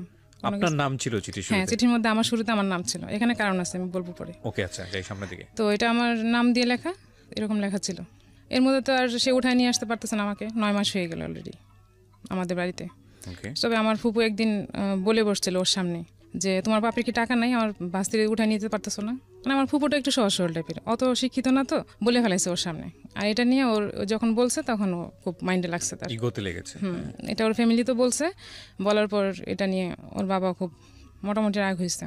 আর ওর বাবার কথা ছিল যে আমি করবো না, তোমাদের বিয়ে শাদির জন্য আমি কারো টাকা পয়সা দিব না, দিতে পারবো না, যার যার বিয়ে শাদির টাকা সে জোগাড় করবা। এখন কি হবে, এখন তো তার সেরকম বিয়ের পর থেকে সে চাকরিও ঠিক মতো করতে পারতেছে না, মানে করতে পারতেছে না, সে ঠিক করে না ঠিক মতো চাকরি বাকরি। তো 2 দিন করে তো 4 দিন থাকে না এরকম। আর সে টাকাও জোগাড় করতে পারতেছে না, বউ কীভাবে নিবে? কারণ ওর তো কন্ডিশন দেওয়া ছিল কী কী জিনিসপত্র নিয়ে যাবে। এটা তো আমাদের ফ্যামিলিতে বলতে পারতেছে না যে আমি এগুলো ম্যানেজ করতে পারতেছি না বা আমি নিতে পারতেছি না। তো আমি ওর জিজ্ঞেস করলাম যে এখন যে এরকম প্রবলেম হইতেছে, এখন মানুষ তো আমাকে খারাপ বলতেছে, বা আমাকে না তোমাকে খারাপ বলতেছে, যে তোমার হাজব্যান্ডের মনে হয় কম, মানে টাকা পয়সা নাই, এতদিন হয়ে গেলে উঠে নিতে পারতেছে না। তো আমাকে বললো যে আমি তো ম্যানেজ করতে পারতেছি না জিনিসপত্রগুলো, আর উঠে নিতে গেলে তো খরচ আছে, আমি কী করবো? তো আমি আমার মায়ের সাথে বুদ্ধি করলাম যে প্রেস্টিজ বাঁচানোর জন্য, যে আমার যে বিয়ের আগে যে গোলগুলো ছিল সেগুলো আমি কি করলাম, সব আমি আর আমার মা মিলে, এটা কিন্তু কেউ জানে না, আমার মা ছাড়া এখনও জানে না। তো আমি আর আমার মা মিলে ওই জিনিসগুলো বললাম যে আমি তাহলে বিয়ের জিনিসগুলো এটা দিয়ে বানাইতে বলি, ওরে আমি বানাই। আমি আর আমার মা মিলে বললাম। পরে মা বললো ঠিক আছে তাহলে তোমারই তো, তাহলে তুমি করো না। সরি, এর মধ্যে একটা কথা, উঠায় নিয়ে যাওয়ার আগে একটা কোরবানি ঈদ আসছে লাস্ট। আমার তো এপ্রিলে বিয়ে হয়েছে, তারপর কোরবানি ঈদ যখন আসলো প্রায় 9 মাসের কাছাকাছি তখন। তো এখন ঈদে যদি আমি এখানে থাকি তাহলে মানুষ ভাববে কি রকম একটা ভাববে, এই মানুষের ভাবাটাই অনেক কাল হয়ে গেছে আসলে। তো এখন সে আমাকে, আমি বলতেছি তাহলে আমরা কি করতে পারি বলো, এখন এক কাজ করো তাহলে তুমি বাড়িতে বলো যে আমরা দেশে যাই ঈদ করতেছি, আমার আব্বা আম্মা বলছে ওকে দেশে নিয়ে যেতে। তো সেটা বলে সে আমাকে তার মেসে নিয়ে আসলো ঈদ করার জন্য রাতেবেলা। সে তখন কাঁঠাল বাগান থাকে, মেসে থাকে, মেসে সবাই চলে গেছে, মানুষের মুখের কথা থেকে বাঁচার জন্য আপনারা এই কাজটা সেটা করলাম। তো বলতেছে ঠিক আছে তাহলে চলো মেসে আমরা ওইখানে ঈদ করি। তো সে মেসে নিয়ে আসলো কাঁঠাল বাগানে ঈদ করার জন্য। তো এখানে তো তার তো টাকাও নাই, সে তো চাকরিও নাই, তার সে কি বাজার করবে, কি বা কি জবও চলে গেছে ওই সময়। হ্যাঁ, তখন তার জবও নাই, সে মেসে থাকতেছে ঠিকই কিন্তু তার জব নেই। তো ও একটু উড়নচণ্ডী টাইপের আর কি, যে জব ঠিক মতো করবে ওরকম না। তো মেসে নিয়ে আসছে। সেদিন আমার মেসের পাশে অনেক বড় একটা বিল্ডিং আগুন লাগছে, এখন তো পুরো এলাকা সব জড়ো হয়ে গেছে। আর সবার সাথে আমার রিলেশন হচ্ছে, মানে কন্ট্যাক্ট হচ্ছে যে আমি আমার শ্বশুরবাড়িতে ঈদ করতেছি, ঈদ করতে আসছি। সবাই জানতে যাচ্ছে কেমন শ্বশুরবাড়ি, কি আসে বিষয়। তো ওরা বলছে যে ঠিক আছে 1-2 দিনের জন্য নিয়ে যাও, ঈদ করে আবার দিয়ে যাবে, আবার উঠায় অনুষ্ঠান করে নিয়ে যাবে এরকম। তো আমরা তো মেসে, এখন আমার মানে তখন উঠানোর ডেট ফিক্সড হয়ে গেছে যে আমাকে ডিসেম্বর উঠায় নিয়ে আসবে এরকম। তো তখন আমার খুব গরু মাংস খাইতে ইচ্ছা করছে, মানে কি পরিমাণে খাইতে ইচ্ছা করছে আমি এটা এখনো বলে বোঝাতে পারবো না। কোরবানির ঈদ। তো কোরবানির ঈদ আমার গরুর মাংস খাইতে এত ইচ্ছা করছে, মানে পাগল হয়ে যাবে এখন গরুর মাংস না খাইতে পারলে, এরকম মনে হইতেছিল। তো এখন আমরা গরুর মাংস কোথায় পাবো? ঢাকা শহরে তো আমাদের পরিচিত মামার বাসা, আর আমি তো আমার আত্মীয় বাসা যাইতে পারবো না, কারণ সবাই জানে আমি আমার শ্বশুরবাড়িতে ঈদ করতে গেছি। তো ওর একটা ভাই ছিল, হোটেল সবকিছু বন্ধ। হ্যাঁ, কোরবানি ঈদ তো এরকমই থাকে। তো ওর একটা ভাই ছিল ঢাকায়, ওর ভাইয়ের বাসায় নিয়ে গেল, চলো যাই ওদিকে দেখি ওখানে কিছু হয় কিনা। তো ঈদের দিন আমরা ওইখানে গেলাম, যাওয়ার পর দেখি ওখানে যাই দেখি যে ওর ভাই আর ভাইয়ের বউর মধ্যে সম্ভবত কোনো ঝগড়াঝাটি চলতেছে। এগুলো খুবই ইম্পর্টেন্ট। কেন ইম্পর্টেন্ট বলছি, মানুষের ওই যে বিয়ের পরের প্রথম দিককার যে মেমোরিগুলো, যারা বিবাহিত আছেন তারাই আজকের এই ভিডিওটা বা আজকে যারা রেডিওতে শুনছেন তারা বুঝতে পারবেন যে এই মেমোরিগুলো মানুষ সারাটা জীবন রান করে, এবং এগুলো যে কত বড় সমস্যা হয় সাংসারিক জীবনে আনথিঙ্কেবল। বলেন। দেন ওখানে যাই দেখলাম যে ওখানে পজিশন ভালো না, তো ওখান থেকে চলে আসলাম। মাংস তো আর খাওয়া হলো না আমার। 2 দিন পর আমি বললাম যে আমি বাড়ি যাবো, এখন বলবো যে আমি এখান থেকে চলে আসছি, ঈদ তো চলেই গেছে, এখন বাড়ি আসবো। বাড়ি আসলাম, আমাদের বাড়িতে কোরবানি দেওয়া হয়। এখন আইসে আমি মাংস খাইতে পারলাম না, মাংস মধ্যে কেমন একটা গন্ধ পাচ্ছি, আমি খাইতে পারতেছি না মাংস। আমার চাচা আসছে, ওই চাচাটা আমাদেরকে খুব আদর করে, মানে ফ্রেন্ডের মতো। আইসে উনি ভাত মাখাইছে, মাখানোর পরে মাংস দিয়ে ভাত মাখাইছে আমাকে দিছে, আর আমি বাইরে যে বমি করতে শুরু করছি যে আমি আর এখন আর গরু মাংস খাইতে পারতেছি না, তো আর খাইতে পারিনি মাংস। এর মধ্যে আমার কনসিভ হয়ে গেছে। হ্যাঁ, আর তো ও নিয়ে গেছে আমাকে উঠায় ডিসেম্বরে, মানে কনসিভ হয়ে গেছে তখন সে আমাকে উঠায় নিয়ে গেছে ওদের বাড়িতে। সে গেলেন? হ্যাঁ, বিয়ের কয় মাস পরে গেলেন? বিয়ের 9 মাস পর। 9 মাস পর, আচ্ছা। তো সে তার ওই বুদ্ধিটা খাটাই, ওই যে বুয়া বলছিল যে মেয়েকে আটকাইতে হলে তোমাকে কিছু করতে হবে, হ্যাঁ এটাই ছিল তার প্ল্যান। তো যাই হোক, এখন তো কনসিভ হয়ে গেছে, তো উঠায় নিয়ে যাওয়ার পর ওখানে ছিলাম মনে হয় 4 দিন না 3 দিন ছিলাম। তারপরে আমার ভাইয়া আবার যাই আমাকে নিয়ে আসছে ওখান থেকে। তো আমি তো ওখানে থাকবো না, এমনি তো থাকার মতো ওইরকম প্রিপারেশন হয় না। তারপর ওর চাকরি এখানে, আর আমার যেহেতু উঠায় নিয়ে গেছে, এখন তার ওখানে থাকার দরকার নেই, বাড়িতে এসে ছিলাম। তো তখন থেকে সে আর বাড়িতে যাওয়ার কথাও বলে না, ঢাকায় যাওয়ার কথাও বলে না, কিংবা আমি বাসা নিচ্ছে তুমি আসো এরকম কিছু বলে না। কোথায় রেখেছে আপনাকে? আমাদের বাড়িতে। আবার যখন এই যে বিয়ের 2 দিন পর যখন নিয়ে আসলো আমাকে, আবার তখন নিয়ে এসে এখন আর সে এখানেই আসা যাওয়া করে, বাট সে বাসা নিচ্ছে না। এখন আমার মা, আমার ফ্যামিলি, বাসা নেওয়ার মতো সামর্থ্য ছিল ওর তো? জব তখন জব করতেছে একটা, তখন জব করছিল, আচ্ছা করতেছে তখন, তো বাসা নিচ্ছেও না, কিছু বলতেছে না। আমার মা তো বলতে পারে না তুমি মেয়েকে নিয়ে যাও, এটা তো মুখের উপর বলা যায় না। কেমন লাগে? হ্যাঁ, কেমন লাগে শুনতে। তা আমি মাঝে মাঝে বলতাম যে তুমি বাসা নাও বা কিছু, তখন সে বলতে ঠিক আছে বাসা নিব না। তো আমিও তাকে একটু জোর দিয়ে বলছি যে বাসা নাও, আমি আর এখানে থাকবো না, কারণ এখানে থাকলে জিনিসটা ভালো দেখা যাচ্ছে না। সবাই আমাকে প্রশ্ন করে যে তোমার হাজবেন্ড বলছে ঢাকায় রাখবে, থাকবা। আর সবাই জানে আমাদের ফ্যামিলিতে যে আমার খুব ভালো জায়গায় বিয়ে হয়েছে, আমার খুব মোটামুটি ভালো জায়গায় বিয়ে হয়েছে। পরে বাসা নিল না, তারপর সে বলছে ঠিক আছে আমি বাসা দেখবো। তারপর আমরা রায়ের বাগে একটা বাসা নিলাম, এক রুমের একটা বাসা, টিনের চাল দেওয়া যে বাসাগুলো থাকে ওরকম একটা বাসা নিচ্ছে। তো বাসায় তো কিছুই নেই, থাকবো কিভাবে? জাস্ট একটা তোষক নিয়ে, না একটা চৌকি, ওই যে মেসেজে চৌকিগুলো ইউজ করে। 2002-এ বিয়ে হয়েছে, এটা 2003-এর ঘটনা, প্রথম দিকে। তো বাসা নিচ্ছে, ওখানে একটা জাস্ট একটা চৌকি ছিল, চৌকিতে একটা তোষক মতো, সে আগে যে মেসেজে বাসা যেটা ইউজ করতো, খাট না চৌকি, ওগুলো ওখানে নিয়ে আসছে। ওখানে তো কিছু কিছু জিনিসপত্র আমার ছোট ভাই আমাকে দিয়ে গেছে বাড়ি থেকে, যে নতুন সংসার, হাঁড়ি পাতিল টাতিল যা লাগবে এগুলো সে মা পাঠাই দিচ্ছে। তো মা তো বিষয়টা জানে মোটামুটি, আমি তো মার সাথে শেয়ার করছি, আমার তো আর কারোর সাথে শেয়ার করার মতো ছিল না। তো মা বাড়ি থেকে সবকিছু পাঠাই দিত, যা যা দরকার লাগতো, চাল থেকে ধরে সবকিছু এরকম পাঠাই দিত, ছোট ভাইকে দিয়ে পাঠাই দিছে। তো তখন অনেক গরম, যখনটা শুরু হয়েছে তখন অনেক গরম, যে সময়টাতে আমি বাসা নিচ্ছি। বাসে এত গরম ছিল, রাতে ঘুমাইতে পারতেছিলাম না গরমের জন্য, না ছিল ফ্যান, না ছিল মশারি। এখন কাঁথা গায়ে দিলে মশা, গরম লাগছে, মশা কামড়াচ্ছে মশারি ছাড়া। তো এরকম পরিস্থিতির মধ্যে ছিলাম। তো এর মধ্যে ভাই একদিন আসলে হঠাৎ করে দুপুরবেলায় আমাকে ফোন দিয়ে, আসার পর ফোন ছিল না আমার কাছে, ভাই হঠাৎ করে আসছে। ভাই যখন ঘরে এসে বসছে তখন ভাই অঝরে ঘামতে শুরু করছে। তখন ভাই বলতেছে এই ঘরে কীভাবে থাকতেছিস তুই? ভাইয়ের সাথে সাথে ফ্যান আর মশারি এগুলো কিনে দিয়ে গেছে আমাকে, যাক ফ্যান মশারি দিয়ে গেছে। তো আমি মোটামুটি একটু রিল্যাক্স হয়েছি। তখন কিন্তু আমি কনসিভ করা অলরেডি 3 বা 4 মাস সম্ভবত। তো এই বাসায় জানতো বিষয়টা। তো তখন আমি 4 মাস, আর বাসাটা নিচে 1 মাস এখানে ছিলাম। জানি এই বাসাতে আর থাকতে পারতেছি না, কি জন্য জানি না। জানি না, পরিবেশটা তো ভালো না।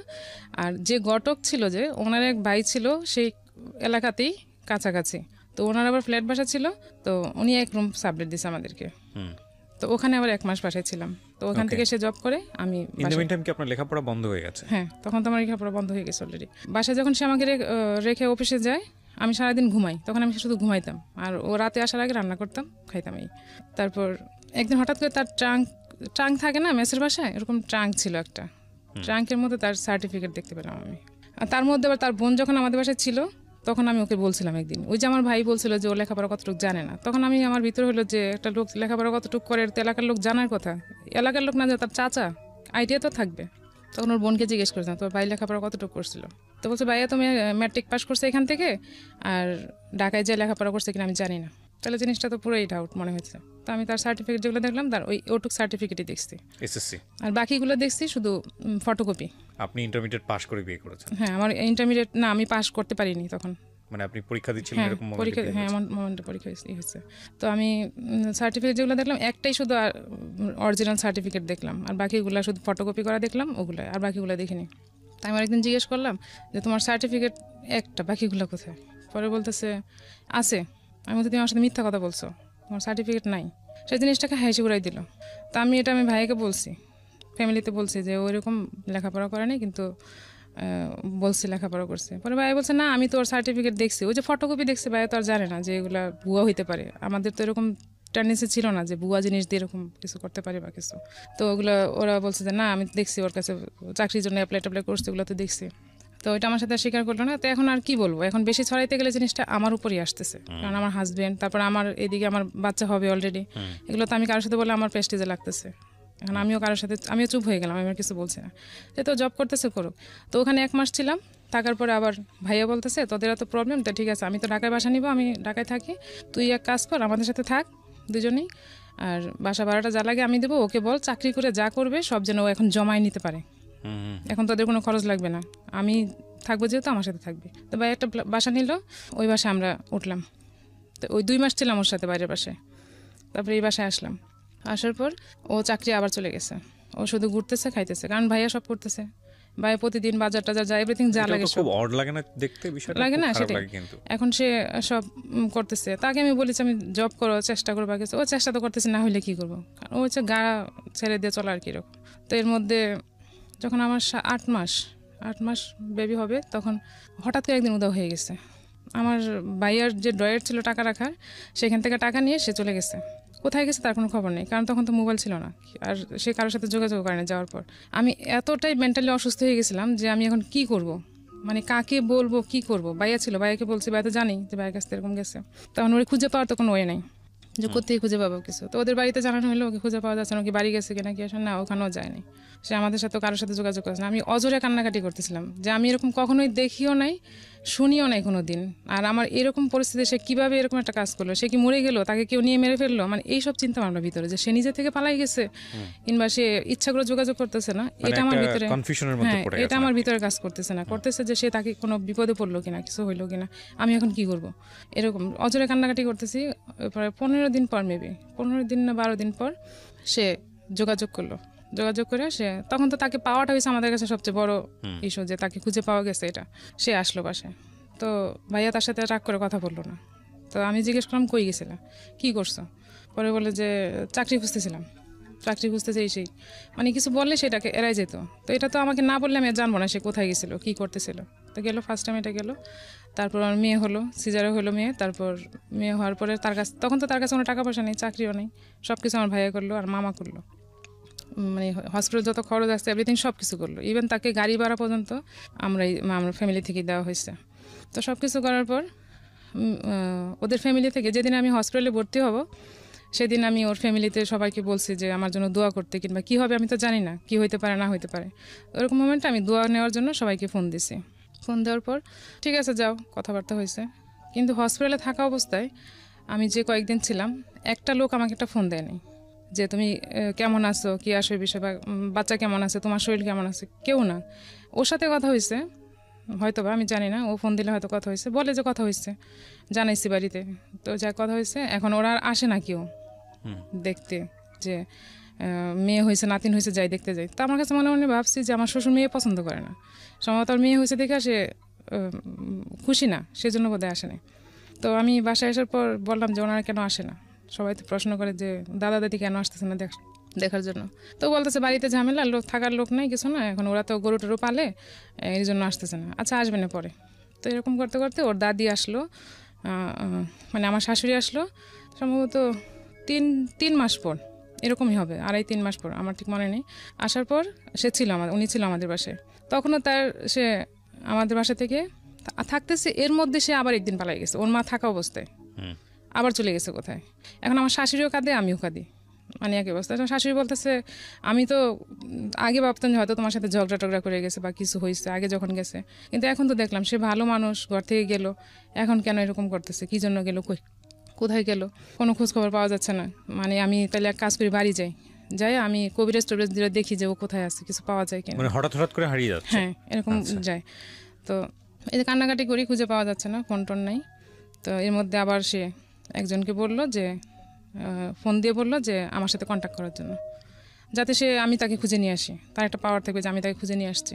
ঠিক আছে, তো আমি আর আমার ছোটো ভাই আর আমার মেয়ে ছোট তখন, তাকে নিয়ে আমি গেলাম তাকে নিয়ে আসতে। তো সে নাকি ওইখানে একটা জায়গায় মেসে ছিল, থাকার পর তাকে ওখান থেকে নিয়ে আসলাম যে তুমি এখানে কেন ছিল, যে জব টব খুঁজতেছিলাম, পাচ্ছি না, এখন চলতে পারতেছি না কি, মানে যখন পিঠ দেওয়ালে ঠিক আছে আর চলতে পারে না, তখন সে বাসায় চলে আসে। তখন সে বাসায় নিয়ে আসলাম, আবার সে বাসায় আসলো, আবার একটা জব নিল, জব করতেছে। করার পর এখন আমার মা আসছে একদিন। তো আমার মা আবার গ্রামীণ ব্যাংক থাকে না, গ্রামে যে এনজিও থেকে টাকা লোন নেয়, ওরকম থেকে ওখান থেকে 20,000 টাকা উঠাইছে, উঠায় নিয়ে আসছে। পরের দিন আমার বাসায় আসছে, কাকে যেন টাকাটা দিব, তা মা আর বাড়িতে রেখে আসে নাই, কেউ ছিল না বাড়িতে, টাকাটা নিয়ে আমাদের বাড়িতে আসছে। নিয়ে আসার পর মা আমার কাছে দিছে ব্যাগটা, যে তুমি রাখো এটা ব্যাগে, পরে আমি যাওয়ার সময় আবার নিব। তা আমি মার ব্যাগটা সই ওয়ার্ড্রোবের সাইডে যে পার্ট থাকে ওইটার মধ্যে ঝুলাই রাখছি ভিতরে। তো ভালো মানুষ, সকালে নাস্তা খাইছে, খাওয়া দাওয়ার পর বেরোয় গেছে। হঠাৎ করে কেন জানি মনে হয়েছে আমার যে ব্যাগটা দেখি, তো সাথে সাথেই ও যাওয়ার পর হাত দিয়ে দেখি টাকা নেই, সে টাকা নিয়ে আবার চলে গেছে। তো সাথে সাথে আমি পায়ে স্যান্ডেল নাই, কিচ্ছু না, আমি দৌড়ায় রাস্তায় গেছি। যাওয়ার পর দেখি ওই রাস্তায় ও নাই। দুইটা রাস্তা, যে ও তো কোন দিক থেকে অফিসে যাবে, হয় দুইটা রাস্তা দুই দিকের একদিক থেকে যাবে, তো আমি উল্টা দিয়ে গেছি, যাই দেখি যে ওইখানে নাই। পরে ফিরে আবার আমি মানে একদম দৌড়ে এসে আবার আরেকটা জায়গায় আসছি, আমার বাসার কাছে যে জায়গাটা, ওখানে আসছি। এসে দেখি সে ওখানে বাসে উঠবে দাঁড়িয়ে আছে। তারপর আমি ওরে ধরে নিয়ে আসলাম বাসায়। আসার পরে মা বলতেছে তোমাকে আমি এখন পিটাবো, মারবো। মা অনেক রেগে গেছে যে তুমি এগুলো কী শুরু করছো, কী হয়েছে তোমার, তুমি এরকম টাকা টোকা নিয়ে তুমি পালাই যাও কদিন পর, এগুলো কোন ধরনের সিস্টেম। তো সে কিছু বলে নাই, সে বলতেছে আমি ভাবছি, ও ভাবছে এটা আমার টাকা, তাই সে আমার কাছ থেকে নিয়ে গেছে। কারণ সে 4-5 দিন আগে বেতন পাইছে, আমাকে টাকা দিয়েছে, বেতনের টাকা, সেই টাকা ভাবছে। এটা সত্য না? না, এটা সত্যই। সে ভাবছে আমার টাকা, সে টাকা নিয়ে যায়, যার টাকাও সে তো আমাকে দিছে, আমাকে দিলে আমার টাকাও তো সে দিছে, তার তো না বলে নিয়ে যাওয়ার কোনো রাইট নেই এখান থেকে, সে তো চুরি করে নিয়ে গেছে এটা। তো নিয়ে চলে গেছে, কিন্তু সে আমাকে এত টাকা দেয় না যে সে এত টাকা নিয়ে গেছে। সে ভাবছে যে এটা আমার টাকা ছিল, 20,000 টাকা ছিল এখানে। তো টাকা রাখা হয়েছে, যাক, তারপর আবার সে চলতেছে। এর মধ্যে ভাইয়া আগেই যখন বাসা নিছে তখনই আমাকে একটা মোবাইল কিনে দিচ্ছে।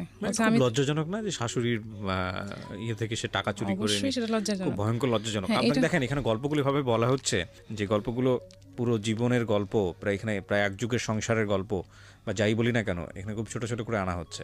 এই ঘটনার প্রেক্ষাপটে একটা সংসারে কি হতে পারে, তাদের দৈনন্দিন জীবন আচরণ কি হতে পারে, এটা যারা সংসার করেছে সহজেই অনুমেয়, তো চিন্তা করার বিষয়। বাট এটাও ঠিক যে মানুষটা কেন পালিয়ে যাচ্ছে বারবার, সেটাও কিন্তু আমরা জানি না, সেখানেও একটা রিজন থাকতে পারে। এই জন্য সবসময় বলি আমি যে জীবন গল্পের একটা অনেক বড় দুর্বলতা বা সীমাবদ্ধতা হচ্ছে এটা একপাক্ষিক বলা। বেশিরভাগ সময়ই যে গল্পগুলো এখানে আসে সেটা একজন মানুষের বলা। যে মানুষটা চলে আসে ওই গল্প বলার প্রেক্ষাপটে, ওই মানুষটার যদি বক্তব্য সমানভাবে নেওয়া যায়, তাহলে হয়তো এই বক্তব্যগুলোকে নিয়ে একটা অন্যরকম চিন্তাভাবনার সুযোগ তৈরি হবে। তো যাই হোক না কেন, একটা জিনিস কি, যে দিন শেষে গল্প বলার শেষে যে রেজাল্টটা দাঁড়ায়, সেই রেজাল্টটা আমাদেরকে অনেক বড় একটা শিক্ষা দেয় সুন্দর একটা জীবনযাপনের জন্য আমরা কি পথ বেছে নিতে পারি সেই জায়গাটাতে।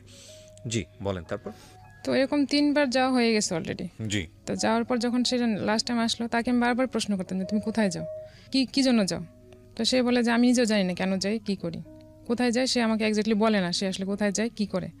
তো এর মধ্যে যখন বাসায় আসলো, তখন বাইরে একদিন কথায় কথায় বেরোলো যে ওই যে মেয়ে মহিলা যে আমাকে দেখতে আসছিল মেসে, বউ, যখন আমি ফার্স্ট টাইম গেছিলাম, আর চিঠি, সেই চিঠি ওই মহিলার, তার সাথে পারুল ছিল। হ্যাঁ, ওই মহিলার নাম ছিল পারুল। ওনার তখন 2টা বেবি, ওনার হাজব্যান্ড মারা গেছে, উনি একটা পরিচালকের ওয়াইফ, হ্যাঁ, ওনাকে মেরে ফেলা হয়েছে। তো ওর সাথে ওর ফিজিক্যাল রিলেশন ছিল, পরকীয়া ছিল ওর সাথে। তো এটা সে আমার সাথে স্বীকার করতে পারে, নিজে থেকেই বলছে যে সেদিন ওর নাম এরকম ছিল, ওর হাজব্যান্ড এরকম মেরে ফেলছিল, অনেক বড় পরিচালক ছিল, ওর সাথে আমার রিলেশন ছিল, ওর বাসায় আমি প্রায়ই যেতাম। তো এখন বলে আমি শুনে তার কিছু করতে পারছি না, বাট আমি শুনলাম। যেতাম মানে এটা কি বিয়ের আগের ঘটনা বলছে? হ্যাঁ, বিয়ের আগে তার সাথে সম্পর্ক ছিল। এখন বিয়ের পরেও সম্ভবত ছিল, কিন্তু আমি তার জানি না, এটা তো আমাকে পরে বলছে, সেটা নিয়ে বলার দরকার নেই, আমি তো জানি না। হ্যাঁ, তবে পরে ছিল যখন আমার মেয়েটা হয়, তখন সে নাকি তার বাসায় গেছিল, আমাকে বলছে পরে। তো এর মধ্যে তো 3-4 বার যাওয়া হয়ে গেছে। তো যাওয়া বাসায় যে একটা ফোন ছিল আমার, যে ফোনটা আমার ভাই আমাকে কিনে দিয়েছিল বাসায় ইউজ করার জন্য, সেই ফোনটা ওই চালাইতো বেশিরভাগ সময়। তো সে ফোন দিয়ে একটা বিজ্ঞাপন দিচ্ছে, বিজ্ঞাপন বলতে একটা ফোন আসছে হঠাৎ করে একদিন, মানে আমার পুরো স্টোরিটা আপনি আমাকে জানেন যে ঘটনাটা কি হয়েছে। হ্যাঁ, আমি বলি ওকে। ও আমাকে যখন বাসায় যখন এরকম ঝামেলা চলতেছিল তোর সাথে, তারপর আমি ওর কাছ থেকে মোবাইলটা নিয়ে নিছি, যেহেতু এটা তো আমার ভাই আমাকে কিনে দিছে, তুমি ইউজ করার দরকার নেই, আমাকে দিয়ে দাও মোবাইল। তো সে রাগ করে আমাকে মোবাইল দিয়ে দিছে। তো সেদিন রাতে একটা ফোন আসছে একটা মহিলার, ফোনের পাশে মহিলা আমাকে বলতেছে আপনি কে? বলছে আপনি কে? পরে বলছে যে এই মোবাইলটা যার আমি তাকে চাই। এই মহিলা আমাকে বলতেছে, আমি বলছি মোবাইলটা আমার। বলছে না এই মোবাইল তো আপনার না, আমি তো অন্যজনের সাথে কথা বলছি মোবাইল দিয়ে। হ্যাঁ, তো ওর নাম বলতেছে। পরে আমি বলতেছি হ্যাঁ ওনার সাথে আপনার কিসের রিলেশন? পরে বলতেছে আপনি ওনাকে জিজ্ঞেস করেন। বলছে ওনাকে জিজ্ঞেস করবো না, আপনি আমাকে বলেন। পরে বলতেছে ওনাকে ফোন দেন। পরে আমি বলছেন ওনাকে দেওয়া যাবে না, আপনি আমাকে বলেন, আমি ওনার ওয়াইফ। পরে বলতেছে আপনি ওয়াইফ মানে? উনি তো কয়েকদিন আগে আমাকে পেপারে বিজ্ঞাপন দিচ্ছে পাত্রী চাই বলে, তাহলে আপনার ওয়াইফ থাকলে উনি কেন এরকম বিজ্ঞাপন দিল? আপনার হাজব্যান্ড কীরকম?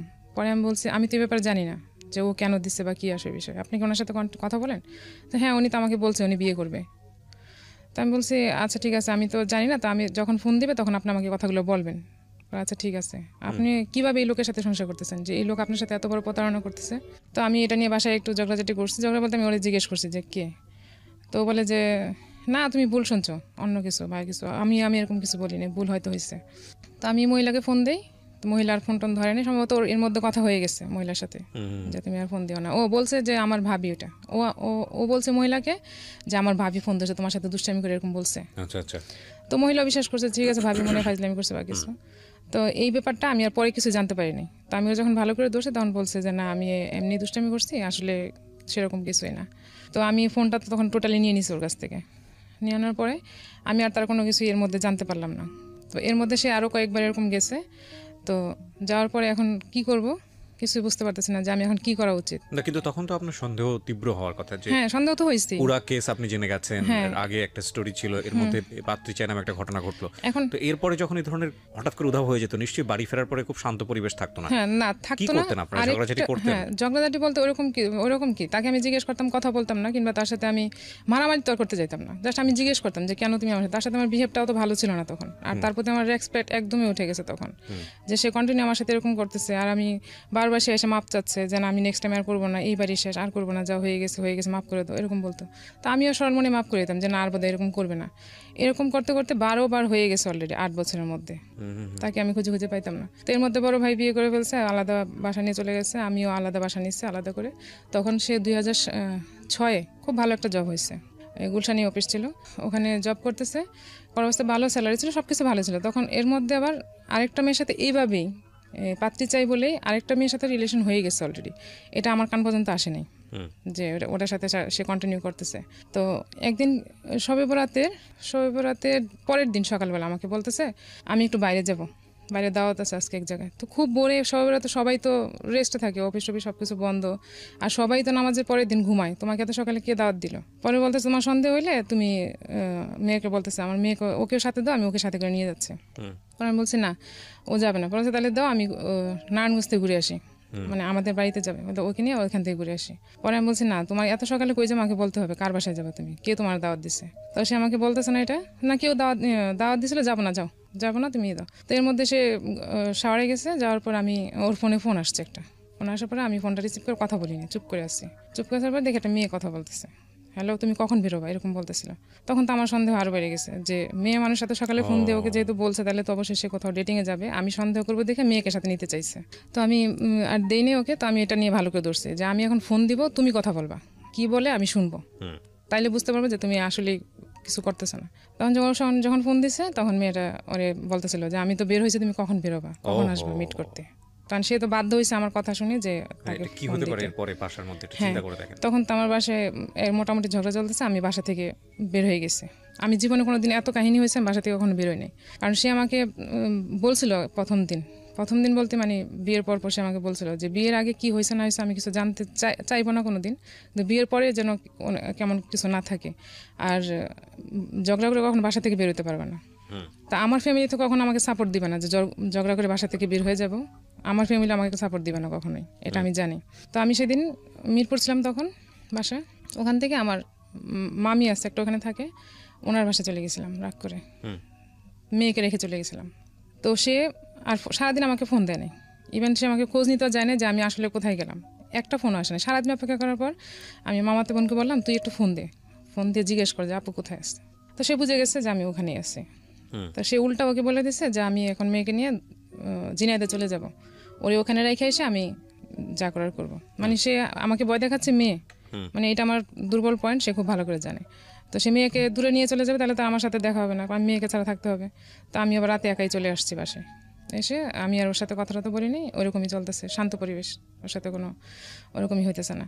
তারপর আমি ওই মেয়েটার নাম্বারটা নিলাম, নেওয়ার পর আমি একজনকে লাগালাম যে মেয়েটা কে, তাকে বের করতে। তো মেয়েটাকে সে এরকম কথাবার্তা বলে মেয়েটার ডিটেলস বের করছে। বের করার পর সে একদিন ওই মেয়ের সাথে দেখা করতে যাবে, মানে আমার হাজবেন্ড দেখা করতে যাবে। সেদিন সেও বলছে, ওই মেয়েটাও বলছে যে ও কার সাথে দেখা করতে যাবে, কখন দেখা করতে যাবে। তো সেই অনুযায়ী আমিও গেছি, সে মৌচাকে আসবে দেখা করতে মেয়েটা, আমিও গেছি। তো যে লোকটাকে আমি লাগাইছি সেও আমাকে লোকেশন দিছে, সে অমুক জায়গায় ওরা বসছে, আপনি যান। তো আমি যখন মেয়ে ছোট, মেয়েকে নিয়ে গেছি, তো আমি আবার মৌচাকে ড্রেস বানাতাম তখন, তো ওখানে গেছি। যাওয়ার পরে এখন ও আমাকে দেখে ফেলছে দূরে থেকে, আমি ওকে দেখার আগে ও আমাকে দেখে ফেলছে। আমাকে দেখে সাথে সাথে ওরা দুজনে দুই ভাগ হয়ে গেছে, ভাগ হয়ে পরে চলে আসছে। তো আমি দেখি নাই, কিন্তু আমি যাকে লাগাইছিলাম ওদের বের করার জন্য, সে আমাকে বলছে ও তো ওই ব্যাংকের গলিতে ছিল, আপনি দেখেন নাই কেন। পরে যাই হোক আমি আন্দাজে ওকে বলছি এসে যে তুমি ওখানে কি করতে গেছো, কি জন্য গেছো, তুমি তো ওখানে যাওয়ার কথা ছিল না, তুমি কার সাথে ছিলা। ওই মেয়েটার নাম, মেয়ের বয়স কত তখন? তখন সে ছোট, তখন তার বয়স হবে 3 বছর হবে। তখন আপনার সংসারের বয়স সর্ব সকলে 3.5 থেকে 4 বছর। হ্যাঁ, 4 বছরে তো যতগুলো আপনি এভিডেন্স পেয়েছেন, মানে আপনার কথা যদি সত্য হয়ে থাকে, তাহলে এই 4 বছরই তো আপনার সিদ্ধান্ত নিয়ে ফেলার কথা যে এই ওই যে আমি কি করব, আমার মেয়েটা বাবা ছাড়া হবে, এই জিনিসটা আমার মেয়েটার, এটা আমার বেশি ভিতরে কাজ করছে। আজকে যে গল্পটা এখানে প্রচার করছি, এটা শুধু একজনের স্টোরি না, এটা অনেক কমন একটা স্টোরি, অনেক কমন একটা স্টোরি। আমরা আমাদের সন্তানদের জন্য কত বড় স্যাক্রিফাইস করি সেটার একটা স্টোরি। বাট প্রশ্ন হচ্ছে যে এই স্যাক্রিফাইসের রেজাল্টটা কি দাঁড়ায়, এবং বিশেষ করে সন্তানদের কথা ভেবে আমি সবসময় আপনাদেরকে যে কথাটা বলি, রেডিওতে যারা শুনছেন, একই সাথে যারা ইউটিউবে দেখছেন, যে যখন সন্তান দুনিয়াতে চলে আসে তখন আসলে আর নিজের ব্যক্তিগত চিন্তাভাবনা করার সুযোগটা সেকেন্ডারি হয়ে যায়, নট সেটা ম্যান্ডেটরি। বিকজ আপনি একটা মানুষকে পৃথিবীতে নিয়ে এসছেন with the name of almighty Allah. তো সেই মানুষটাকে আপনি, সে তো আপনার আদ্যপান্ত জেনে আসেনি, হ্যাঁ, তাকে আপনি নিয়ে আসার প্রসিডিউর মেনটেন করেছেন বলেই সে দুনিয়াতে এসছে। তার লাইফের রেসপন্সিবিলিটি কিন্তু আপনার, এবং আপনি কতটা ভালো থাকলেন, কতটা মন্দ থাকলেন, সেটা আসলে তার লাইফের ওপরে যেন কোনোভাবে ইফেক্ট না করে। সো ওই জায়গাটা থেকে বাবা মারা অনেক বড় স্যাক্রিফাইস করেন, অনেক বড় স্যাক্রিফাইস করেন। মূল কথা হচ্ছে যে স্যাক্রিফাইসেরও তো একটা এন্ডিং পয়েন্ট আছে, যে এর বেশি আর করা যায় না। তো যখন একটা মানুষ বুঝেই যায় যে একটা মানুষের সঙ্গে সারা জীবন থাকা মানে হচ্ছে সেটা সন্তানেরও ক্ষতি, কিংবা আমার তো ক্ষতি পরেই অবশ্যই আছে, তাহলে সেটা কত লেভেল পর্যন্ত স্যাক্রিফাইস হতে পারে, সেটা একটা বড় প্রশ্ন। আজকের এই জীবন গল্পের ডাইমেনশনটা হচ্ছে এই জায়গাটাতে, যে কারণেই আপনাকে আমি প্রশ্নটা করছিলাম। বলুন তারপর কি হলো? তারপর আমার চিন্তা এটাই ছিল যে আমার মেয়ে, ও যখন বাড়ি থেকে আসতো, পায়ের শব্দ যখন পেত, সে দৌড়ে বুঝতে পারতো যে সে বাবা, খুব স্বাভাবিক, বাবা তো বাবা, সে অনেক দূর থেকে এটা বুঝতে পারতো, যখন বুঝতে পারতো তখন সে দৌড়ে বাবা বলে চিল্লে বাইরে যেত। আর এই জিনিসটা আমার সবসময় ভিতরে কাজ করতো যে ও কাকে বাবা ডাকবে, এই জিনিসটা আমি মানতে পারতাম না। যখনই কোনো ডিসিশন নিতে চিন্তা করতাম, তখনই ভাবতাম যে আমার মেয়েটা তো বাবা ছাড়া হবে, সে তো বাবা ডাকতে পারবে না। এইটা ফ্যামিলির সন্তানরা আসলে জানে যে এটা আসলে কতটা পেইনফুল। বাবা মায়ের মধ্যে সম্পর্ক যেটাই থাকুক না কেন, এটা তো আসলে তাদের জানার কথা না, কিন্তু বড় হয়ে ওঠার জায়গাটাতে আসলে বাবা এবং মা দুজনের খুবই প্রয়োজন একটা সন্তানের, এবং সেটা যারা বড় হয়েছে তারা আসলে ফিল করে যে এটা আসলে বাবার কোনো সাইডের কারণে যদি বাবা দূরে থাকে, কিংবা মার কোনো সাইডের জন্য যদি মা দূরে থাকে, সেটা সেই জায়গা থেকে তাদের প্রবলেম। কিন্তু কাঠামোগত দিক থেকে তো একজন বাবাকে প্রয়োজন হয় নিজের জীবনে, মাকে প্রয়োজন হয়।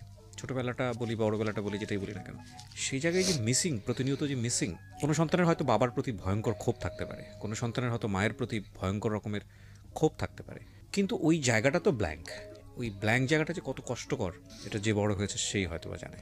জি, আপনিও চিন্তা করছিলেন। হ্যাঁ, তারপর সে আবার তখন তো প্রায় 4 বছর, মেয়ে 3.5 বছর না, 4 বছর হয়নি তখনও, 3.5 বছর এরকম হবে। তো আমি ওকে একটা স্কুলে ভর্তি করলাম। এর মধ্যে ওই যে মেয়েটার কথা বললাম, মেয়েটার বাড়ি ছিল বরিশাল, সে নাকি ওখানেও গেছে। তার মানে যে যখন পালাইয়ে যাইতো, এটা আপনি কিভাবে ফাইন্ড আউট করলেন? সেই বলতো। আচ্ছা, পরবর্তীতে যখন সম্পর্কটা ইজি হতো, শুনলাম যে ওর সাথে এরকম রিলেশন ছিল, সে প্রায় ওখানে গেছে। তার মানে যখন সে পালায় যাইতো, সম্ভবত ও বাইরে যেয়ে ওরকম থাকতো আর কি। তো ওর সাথে হোটেলে ছিল একটা টাওয়াল ছিল, ওইটা সে ও নিয়ে আসছিল ওই মেয়ের, মানে হোটেল থেকে টাওয়াল নিয়ে, হোটেলের না, ওই মেয়ের ছিল ওইটা, সম্ভবত ভুলবশত নিয়ে আসছে না, কিভাবে নিয়ে আসছে আমি জানি না। তো একদিন যখন এটা নিয়ে প্রসঙ্গে কথা হচ্ছিল, তখন সে বললো যে এটা ওই মেয়ের। তো তোমার কাছে আসলো কি করে? তখন বললো যে এরকম সে হোটেলে ছিল ওর সাথে। তারপরে আপনি মার্সি করতেন শুধুমাত্র এই বাচ্চাদের কথা শুনেই মার্সি করতেন নাকি? আমি কি করব এখন, মানে ফ্যামিলিতে ফিরে যাওয়ার কোনো সুযোগ ছিল না? ফ্যামিলিতে সুযোগ ছিল না তা না, হয়তো আমি বললে হয়তো যাইতে পারতাম, কিন্তু আমি কি বলবো, মানুষকে বলবো কি, মানুষ কি বলবে, আমার বাচ্চাটা এরকম হবে, তার ভবিষ্যৎটা অন্ধকার হয়ে যাবে, তা কি করবো আমি, এখন কিছু করতে পারতেছি না, আমি ডিসিশন নিব কিভাবে? এবং একটা মেয়ের সবচেয়ে বড় যে মানে ব্যাকআপটা থাকা উচিত আমি মনে করি, যারা বাবা আছেন বা মা আছেন, আমি বলি এই কথাটা আপনাদেরকে বলতে চাই, রিকোয়েস্ট করতে চাই। ছেলেদের ক্ষেত্রে আমাদের সমাজে সবসময় আমরা যেটা দেখি যে ছেলে পড়াশোনা করবে, নিজের পায়ে দাঁড়াবে। একটা মেয়ের ক্ষেত্রে আমরা চিন্তা করি যে মেয়েটা পড়াশোনা করবে, একটা ভালো ছেলে দেখে বিয়ে দিয়ে দিব। বাট আমার ব্যক্তিগত ওপিনিয়ন, কোনো মেয়েকেই লেখাপড়া শিখিয়ে নিজের পায়ে দাঁড় করানোর আগ পর্যন্ত তার বিয়ে দেওয়া উচিত না।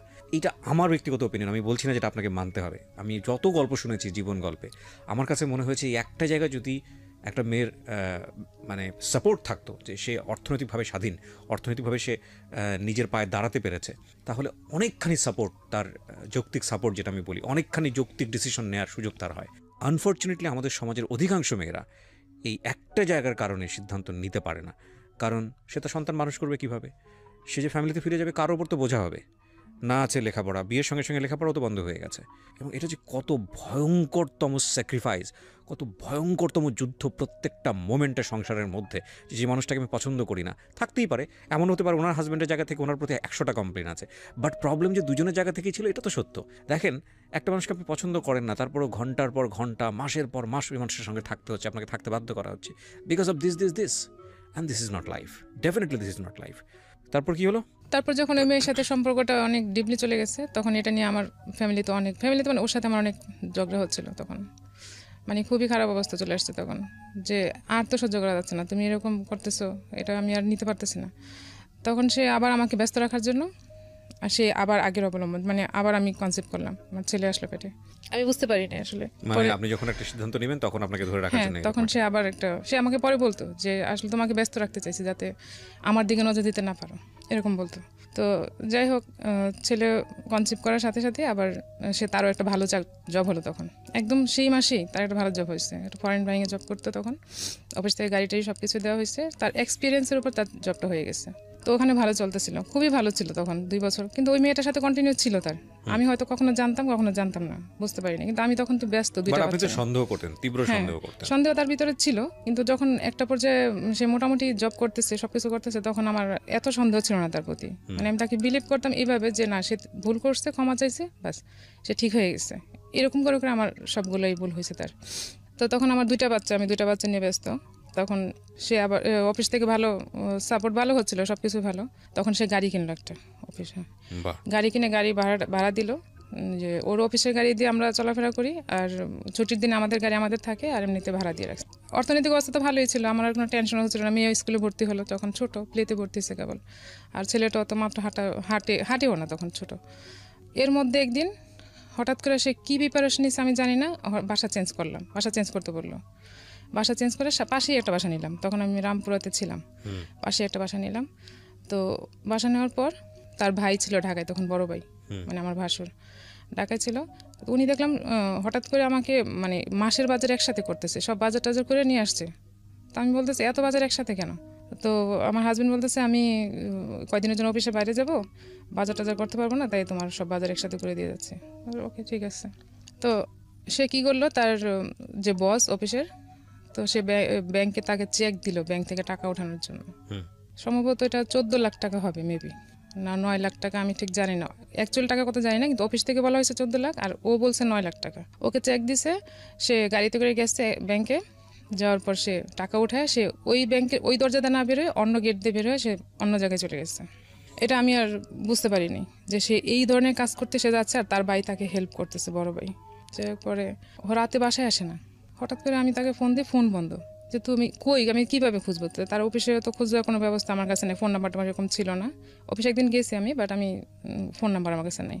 তো তার ভাই বলে না, পরের দিন ওকে অফিস থেকে আমাদের বাসায় খুঁজতে আসছে, ওই বাসায়, আগের যে বাসায় ছিলাম সেই বাসায়।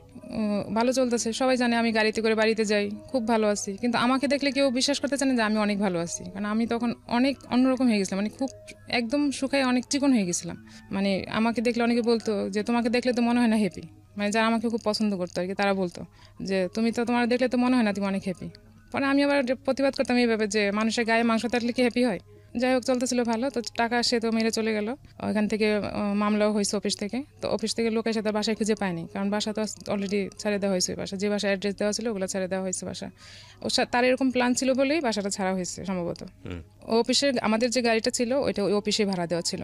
এই টাকাটা চুরি করার কি কোনো প্রয়োজন ছিল? মানে আপনার বাড়িতে তো এখন সবকিছুই ছিল। হ্যাঁ, এখন ওই যে সে গাড়ি কিনছে, গাড়িটার যে লোন ছিল সে ওটা হাঁপায় উঠতেছিল। আমি গাড়িটা কেনার জন্য কি আপনি কোনো চাপ দিয়েছিলেন? না, আমি তাকে বারবার বলছি গাড়ি কেনা না, সে এটা এখনো স্বীকার করে যে আমি তাকে এগুলা নিষেধ করছিলাম, আর এগুলা না করলে সে ভালো থাকতো, হয়তো এরকম হইতো না। তো সে গাড়িটা যখন ভাড়া দিছে তখন গাড়িটার লোন প্রচুর হয়ে গেছে, কিন্তু তার সেরকম গাড়ি কেনার মতো পজিশন এখনো হয় নাই। সে কেন এত বড় রিস্ক নিতে গেল? লোন নিয়ে কেন গাড়ি কিনতে হবে এত? আমি বারবার এই কথাটা বলতাম যে লোন নিয়ে কেউ গাড়ি কিনে না, গাড়ি কিনলে অনেক পরে যখন বাড়ি হবে সব কিছু হবে দেন তুমি গাড়ি কিনবা, গাড়ি তো আমাদের এখন প্রয়োজন নেই। তো সে কথাটা শুনে নেয়, সে যা বলতো তাই করতো তার মতো করে, সে কারোর বুদ্ধি নিত না। তো গাড়ি কেনার পর তখন সে লোন টোন মানে একটু বেশি হয়ে গেছে, আর আমি জানতাম না সে কোত্থেকে লোন নিত, কী করতো না করতো, এগুলো সব আমার বুঝতে হতো না। এবং সে এমনও হয়েছে আমার নামে একটা লোন নিচ্ছে সে। তো সে যখন এখান থেকে চলে আসলো অফিস তাকে আর খুঁজে পেল না, ওই পেপারে বিজ্ঞাপন দিল তার সম্পর্কে, হ্যাঁ তার ছবি দিয়ে পেপারে দিল যে টাকা চুরি করেছে ধরিয়ে দিন। হ্যাঁ, এখন তারা ধরিয়ে দিন এরকম বিজ্ঞাপনের আগে কি আপনার সঙ্গে যোগাযোগ করেছে, নাকি আপনি জানলেন কবে সে কোথায় পালিয়ে আছে? আপনার সঙ্গে যোগাযোগটা করলো কবে? আমি তো আমার সাথে যোগাযোগ হয়েছে অনেক পরে, তাই 15 দিন হবে। আচ্ছা, তার মাঝখানে কি পত্রিকায় বিজ্ঞাপন চলে গেছে নাকি তারও পরে? না, বিজ্ঞাপন সাথে সাথে চলে গেছে, 2 দিন পরে। হ্যাঁ, যখন বিজ্ঞাপন চলে আসছে তখনই আমার কানে আসছে যে সেই ঘটনা ঘটাইছে। ওকে, তখন আমি বুঝতে পারছি সে এরকম কিছু করে তারপরে গেছে। সেটা তার বাড়ি থেকে ফোন দিয়ে তখন ওর বড় ভাই বলছে। আপনি নিজের চোখে দেখেছেন তাকে ধরিয়ে দিন? আমার কাছে আছে, এটা এখনো আছে পেপার কাটিং আমার কাছে এখনো আছে। আমরা যেহেতু এটা ইনভেস্টিগেটিভ শো না, সুতরাং আমরা চাই না কোনো মানুষের পরিচয় এখানে রিভিল হোক, কারণ আমাদের আসলে কে কি ভুল করেছে সেটা আইডেন্টিফাই করার কোনো উদ্দেশ্য না। আমরা মূলত চাই যে এই গল্পটা থেকে আমাদের যারা শুনছেন শ্রোতা বা যারা দেখছেন তারা আসলে কি পজিটিভ মেসেজটা নেবেন। Because who is victim or who is guilty that is not our concern. Hour concern হচ্ছে যে আলটিমেটলি স্টোরির মেসেজটা কি বলেন। তারপর চাকরিতে চলে গেল, এখন তার চাকরি নেই। সে ওই 9 লাখ না 10 লাখ টাকা নিচ্ছে, সেই টাকা নিয়ে সে বাইরে আসছে। এখন টাকা দিয়ে কি করতেছে আমি জানি না, আমি তার কখন টাকা দেখিও নাই। তো যখন ফ্যামিলিতে তো জানাজানি হয়ে গেল, এরপর তার গোপন করার কিছু নাই। এখন তার গোপন রাখার কিছু নেই। এর মাঝখানেও আরো মেইলে কিছু ঘটনা ঘটছে না, কিন্তু এখানে একটা কথা আছে, যে লোকটার নামে অলরেডি এরকম একটা মামলা হয়েছে, যে লোকটার নামে পত্রিকায় ছবি চলে এসেছে একে ধরিয়ে দিন চোর, এবং এটা মোটামুটি আপনার পরিবারের সবাই জেনে গেছে, তখন তো আপনি চাইলে ইস্তফা দিতে পারতেন যে লোকটার সঙ্গে আমি সংসার করবো না। তখন আপনি কেন সাপোর্ট করলেন? আমি তো সাপোর্ট করিনি, আমি তো করতে চাইও না সাপোর্ট তাকে। আমি তাকে বলছি তুমি কেন বারবার করতেছো, তুমি মাপ চাও, অফিসে যাও, টাকাগুলো ফেরত দাও, মাপ চাও। বলছে ঠিক আছে আমি অফিসে যাব, আমি টাকাগুলো ফেরত দিব, মাপ চাইবো। ওনার বসটা খুবই ভালো ছিল, মানে খুবই কাইন্ড ছিল সবার প্রতি, মানে ওর প্রতি, আমাদের প্রতি, ফ্যামিলির প্রতি। তো সে বলছে আমাকে কথা দিচ্ছে যে সে না, আমি টাকা ফেরত দিয়ে মাপ চাইবো, চাকরিটা ফেরত নিবো, কারণ এত ভালো চাকরি সে আর পাবে না। আমি বারবার বলতেছি তুমি এত ভালো চাকরি পাবা না, তুমি যে মাপ চাও, টাকাগুলো ফেরত দিয়ে দেখবো তোমার আর কিছুই বলবে না, সব কিছু ঠিক হয়ে যাবে। ঠিক আছে আমি যাব, তুমি বাসা নিয়ে চলে আসো এখানে। আর আমার যে বিজ্ঞাপনের ব্যাপারটা ওইটা এখনো পর্যন্ত আমাদের বাড়িতে যায়নি। আচ্ছা, হ্যাঁ, আমি কারোর সাথে বলিও নাই, বলতে চাই না এই জন্য যে এটা অনেক বড় একটা ইস্যু হয়ে যাবে, অনেক বড়। কিন্তু আমি চাই না এই জন্য যে এটা, ওই যে বললাম প্রেস্টিজ লাগবে, গ্রামে সবাই বলা বলি করবে, আমার ছেলে মেয়ে হয়ে গেছে, এখন আমাকে আলাদা থাকতে হলে আমাকে সেরকম একটা জায়গা, শক্ত জায়গা লাগবে, তাছাড়া তো হচ্ছে না। আর আমি গ্রামে হয়তো গেলে হয়তো আমার ফ্যামিলিতে আমি বার্ডেন হব, কিন্তু আসলে ইন ফিউচারে কী হবে আমি জানি না। 2টা বাচ্চা সহ একটা মেয়েকে পালা অনেক tough, it's not easy job. তো আমি আর বললাম না কারোর সাথে, তো বাসা নিয়ে গেলাম মিরপুরে। বাসা নিয়ে যাওয়ার পরে সে টাকা দিয়ে কী করলো, সে টাকা দিয়ে ওই শেয়ার মার্কেটে সে ইনভেস্ট করলো। টাকা রিটার্ন দিল না, দিচ্ছে না। তো তখন আবার আমার ছেলেটা প্রায় অসুস্থ থাকতো, তো সে টাকা নষ্ট করে দিচ্ছে, আমি দেখতেছি। তখন আমি বললাম তুমি টাকাগুলো ফেরত দাও, ফেরত দিয়ে তুমি জব টব খুঁজো। বলে যে না, তখন শেয়ার মার্কেটও খুব ভালো ছিল, সে ধুমসে বিজনেস করতেছে এবং দরাও খাচ্ছে টাকা দিয়ে। তো আমি একদিন হঠাৎ করে বললাম যে ছেলেটা তো এরকম অসুস্থ থাকে, তুমি এক কাজ করো, অন্তত 50,000 টাকা তুমি কোথাও রাখো, যাতে অ্যাক্সিডেন্টলি একটা কাজে লাগতে পারে। কারণ আমার কাছে কোনো টাকা নেই যে আমি কীভাবে আমার বাচ্চার চিকিৎসা করবো, সে আবার কখন হারাই যাবে তার তো কোনো ঠিক নেই। এই চিন্তা করে আমি তাকে এটা বলছি। সে আমাকে উত্তর দিল, আমার টাকা তোমার অ্যাকাউন্টে কেন রাখবো? আমি তো বেশি চাইনি, আমি 50,000 টাকা চাইছি, শুধু বলছি এটা ছেলের জন্য। এটা উত্তর ধরে দাও, আমি আমার অ্যান্সার পেয়ে গেছি, আমি আর কিছু বলিনি। দেন সে হঠাৎ করে আবার উদো। তারপর আমি বলছি এবার আমি আইনি ব্যবস্থা নিব, আমি আর বসে থাকবো না। ওর ভাইকে ডাকালো আমার মা, আমি বলছি আপনি বলবেন যে আমার মেয়েও কোথায় চলে গেছে, খবর নেই, তোমাদের ছেলে মেয়ে তোমরা নিয়ে যাও। তো ওর ভাই তখন ঢাকায় ছিল, বড় ভাই। তো বাসায় নিয়ে এসেছে ফোন দিয়ে, আমি পাশের ফ্ল্যাটে ছিলাম। আমি বলছি যে বলবেন যে আমি নাই, আর ওদেরকে নিয়ে যেতে বলবেন, দেখি কি করে, ওরা কি বলে। ওরা যেহেতু কোনো স্টেপ নিতেছে না, তাহলে আমাকে নিতে হবে এখন। তো আমার মা বললো যে নিয়ে যাও, তোমাদের ভাস্তা ভাস্তা তোমরা নিয়ে যাও, আমার মেয়ের ব্যবস্থা আমি করবো। পরে ও উত্তর দিল কি যে আমি কোথায় নিয়ে যাবো, আপনি নিয়ে যান। আমার ভাসুর আমার মাকে বললো যে আমি কোথায় নিয়ে যাবো ওদের সাথে। ভাসুরের জায়গা থেকে হয়তো ঠিকই আছে কথাটা, বাট এটা খুব কষ্টকর না দুইটা বাচ্চার জন্য? ওরা কি বুঝতে পারতেছিল আপনাদের মধ্যে এই ঝামেলাগুলো হচ্ছে? তখন তো মেয়ে ছোট, বললাম না 4.5 বছর হবে বাচ্চাটা, ছেলেটা তো তখন কোলে বোধহয়। হ্যাঁ ছোট 2 বছর, মানে তখন সে হাঁটা শিখে নাই তখনও এরকম। তো সে এরকম বলছে, বলার পরে ওনার কোনো স্টেপ নিবে না। ওদের সাথে ঠিকই যোগাযোগ করতো, ওর ফ্যামিলির সাথে ও ঠিকই যোগাযোগ করতো, হয়তো বা অন্য নাম্বার থেকে বা দূর কোথাও থেকে যোগাযোগ করতো, কিন্তু আমার সাথে যোগাযোগ করতো, বাসায় যোগাযোগ করতো না। তো আমি এরকম বলার পরে সে আসবে না, সে কোথায় আছে তার তো কোনো খুঁজে পাচ্ছি না। সে একবার পরে ফোন দিছে, ফোন দেওয়ার পরে বললো যে আমি খুলনায় আছি, অমুক হোটেলে আছি। তো আমার পাশের ফ্ল্যাটে যে ভাইয়া ছিল, ওনার ফ্যামিলি ছিল, উনি আমাকে বললো যে আপনি আমাকে ফোন নাম্বারটা দেন আর হোটেলের অ্যাড্রেসটা বলে, যেটা বলছে আমাকে বলেন, আমি খুঁজে দেখি ওখানে আসছি কিনা। তো উনি দেখলো যে ওখানে নাই, সে মিথ্যা কথা বলছে। তো আমি ওখানেই আসি। এর মধ্যে আমি প্ল্যান করছি আমি বাসা ছেড়ে দেবো, আমি ওর কাছে আর থাকবো না, না থেকে আমি আলাদা বাসা নিয়ে আলাদা থাকবো। তো এর মধ্যে সে বাসায় যোগাযোগ করছে, করার পর বাসায় আসছে। আসার পরে আমি তাকে, বাসায় আসার পর তো ঝগড়া হবে, এটাই তো স্বাভাবিক, যে তুমি কই গেছো, কেন এরকম করলো, আবার কেন এরকম করতেছো। তো বলতেছে আমি আসলে জানি না আমি কী জন্য যাই, কোথায় ছিলাম, একবার বলে কুমিল্লা ছিলাম, একবার বলে খুলনায় ছিলাম, এরকম বলতো। তো আসার পর যখন এরকম করতেছে তখন আমি বলছি তুমি, আমাকে মাপ চাইতেছে আমার কাছে, আবার কান্নাকাটি করতেছে, মাপ চাইতেছে, তুমি আমাকে লাস্ট বার একটা সুযোগ দাও, আমি আর এরকম করবো না। তো আমি বলছি তুমি এক কাজ করো, তুমি তওবা করো, তুমি তো ঠিক হবে না, তুমি যদি টোটালি 3 মাস যদি কন্টিনিউ ভালো থাকো, তাইলে আমি ভাববো যে তুমি সত্যি সত্যি ভালো হয়েছো, নাইলে আমি আর বিলিভ করতে পারবো না যে তুমি ভালো হয়েছো। পরে আমি পাশে একটা মসজিদ ছিল, মসজিদে হুজুরের সাথে কথা বলে আমি বলছি যে ওনাকে তোবা করাইতে হবে, উনি আর কখনো এরকম করবে না, এরকম বলছে। ও রাজি হয়েছে, ঠিক আছে আমি তবা করবো আর করবো। তো হুজুর বললো যে এখানে তো আসলে মসজিদে এসে তো করা যাবে না, আপনার আমি বাসায় আসবো আপনার। তো সেদিন রাত্রে রান্নাবান্না করছি, হুজুর আসবে বাসায়, রান্না করলাম, খাইছে, খাওয়া দাওয়ার পরে হুজুর খাওয়া দাওয়া করছে? হ্যাঁ বাসায় আমরাই হুজুরের সামনে তওবা করার কি আছে? আমি তো জানি এরকম কোনো বিধিবিধান নাই। আমি তো জাস্ট, আপনি যেটা করছেন সেটাই, আমি তো জাস্ট ওকে বোঝানোর জন্য সে ভালো হবে, আমার নিজেকে তওবা জিনিসটা নিজে নিজেই করতে হয়, এটা আসলে হুজুরের সাথে আমার আসলে অতটা তখন আমি এত কিছু বুঝিও না। সমস্যা নেই, হ্যাঁ অনেকেই করেন এরকম, ভুল প্র্যাকটিস করেন। তো ওটা নিজে নিজে তো সে তওবা করলে তো আমি বুঝবো না যে সে করতেছে, সে তো সে টোটালি তো সে বারবারই তো আমাকে বলতেছে যে আমি আর করবো না, আমি ভালো হয়ে গেছি। তো সেটা এটা আমার ইয়ের জন্য, মানে স্যাটিসফ্যাকশনের জন্য, হ্যাঁ স্যাটিসফ্যাকশনের জন্য আমি তাকে বলছি আর কি এটা করা। তো হুজুর এসে ওকে তওবা করাইলো, ঠিক সে তওবা করলো যে আমি আর এরকম করবো না, যা করছি আর করবো না। দেন সে আবার সেম 3 মাস পর আবার হলো। না এখানে একটা কথা বলে রাখি, অনেকে, আমি আসলে ধর্মীয়ভাবে অতটা বেশি জানি না, কারণ তওবাটা আসলে নিজের জায়গাটা থেকে নিজে করতে হয়, আল্লাহর কাছে বলতে হয়, মিনতি করতে হয়। কিন্তু অনেকে তওবা পড়ান বলে একটা ব্যাপার আছে, যে তওবা পড়াও। আমি ঠিক জানি না তওবা পড়াও এটা রাইট প্র্যাকটিস না রং প্র্যাকটিস, আমার জানা নেই, আমি যে কারণেই বললাম আর কি। ওকে যাই হোক, হ্যাঁ ওকে তওবা করাইতে হবে, আমার এটা হচ্ছে আমার থিম, যে সে যাতে করে যে কোনো ভাবেই হোক ওর ভিতরে সে এটা ভিতরে কাজ হ্যাঁ। করে। তো সে আর আবার চলে গেল, তখন আমি বাসা ছেড়ে দিলাম, যে আমি আর 3 মাসের আগে চলে গেল। হ্যাঁ আবার 3 মাসের আগে সে চলে গেল। তো তওবা করার পরে যখন সে এরকম করছে, তখন সে ভালো হবে না, বাসা ছেড়ে দিলাম, যে ঠিক আছে এবার আমি আর তার সাথে তাকে বাসায় চিনাবো না, আমি কোথায় যাবো আমি তাকে কিছুই চিনাবো না। তো আমি বাসায় যে ফার্নিচার ছিল পিক আপ করে ট্রাকে করে সব আমার দেশের বাড়িতে পাঠিয়ে দিচ্ছি, দিয়ে যেগুলো আমার ইম্পর্টেন্ট লাগবে সেগুলো নিয়ে, তখন আমার মেয়ে 1-এ ভর্তি হবে, এরকম প্রিপারেশন নিচ্ছে আর কি, যে স্কুলে দিতে হবে, সে কোচিং করবে। তো আমি তো আমার লাইফ দিয়ে বুঝতে পারতেছিলাম যে আমার লাইফটা কীরকম যাচ্ছে। তো আমি চাচ্ছিলাম না যে আমার মেয়ের লাইফটা এরকম কিছু ঘটুক, সে ভালোভাবে লেখাপড়া করবে, আমি এটাই চাইছি। তো দেন বাসা ছেড়ে দিলাম, বাসা ছেড়ে দিয়ে একটা টিন শেড বাসা নিচ্ছি আমার এলাকাতে আর কি, সে এখন যেখানে থাকে ওখানে নিলাম, আমার ছোটো ভাইকে সাথে নিয়ে, যে তুই একটু সাপোর্ট দিবি শুধু, যে বাসাটা নিব। বাসা নিলাম, তখন এর আগে আমিও কিছু টাকা শেয়ার মার্কেটে ইনভেস্ট করছিলাম, 20-25 হাজার টাকা প্রাইমারি শেয়ার তখন আমি কিনতাম শুধু, আর আমি ভালো পাইতাম, একটা দিলে একটাই পাইতাম, এরকম হতো। তো ওইটাকে থিম করে আমি বাসাটা ছাড়ছি, যে আমি এটা দিয়ে চলবো, কিন্তু আমাকে খরচ কমাইতে হবে। তখন আমি একটা বস্তিতে, নতুন বিল্ডিং হয়েছে টিন শেড, সে আগের টিন শেডের মতো আবার একটা বাসা নিলাম। ওখানে নেওয়ার পর আমার ছেলেটা তখন কথা শিখছে মোটামুটি ভালোই, এখন সে বাইরের পরিবেশ দেখলে তো সে ওদের সাথেই মিশবে, কি হবে না হবে, বস্তি এলাকাতে কীরকম হয় জানাই আসছে। তো আমি কী করলাম, আমার এই ছোটো ছেলেকে আমার মার কাছে পাঠিয়ে দিলাম, যে আপনি ওকে বাড়িতে রাখেন, আমি মেয়েকে কোচিং করাবো, আর আমি একটু বিজনেস সাইডে একটু টাইম দিয়ে দেন ওকে তো কোচিং করাইতে হবে 2 লাখ মেয়েকে, তো কোচিং করে ওকে ভালো স্কুলে অ্যাডমিশন নিব আমি। তো বাসা ছেড়ে দিয়ে যখন চলে আসলাম, তখন ও বুঝতে পারছে যে আমি বাসা ছেড়ে দিছি। তখন বাসা ছেড়ে দেওয়ারও 15 দিন পর দেন সে আবার যখন মেয়ে ভর্তি, এর মধ্যে আমি মেয়ে ভর্তি করলাম, তার কোনো স্টেপ ছিল না এখানে মেয়ে ভর্তি করার ব্যাপারে, আমি সব যুদ্ধ করে আমি তাকে ভর্তি করালাম। ভালো স্কুলে চান্স পাইছে, আমি ভর্তি করে দিছি। তো এর মধ্যে সে মাপ চেয়ে আসলো একবার, আইসা সে আবার বাইরে জব করে, তার অফিসের অ্যাড্রেস আমি জানি না, কিছুই জানি না। এরকম করতে করতে সে বাইরে থাকতে পছন্দ করতেছে, আমি দেখতেছি।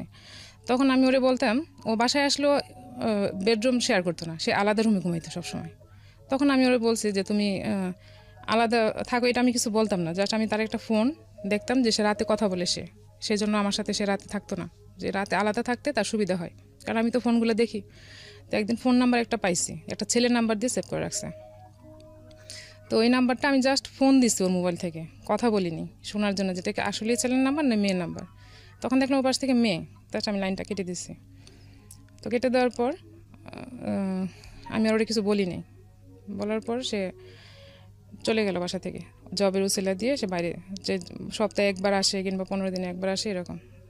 তো যাওয়ার পর বাসা যখন নিয়ে নিছে, বাইরে ছিল, তখন আমি বাসায় একা।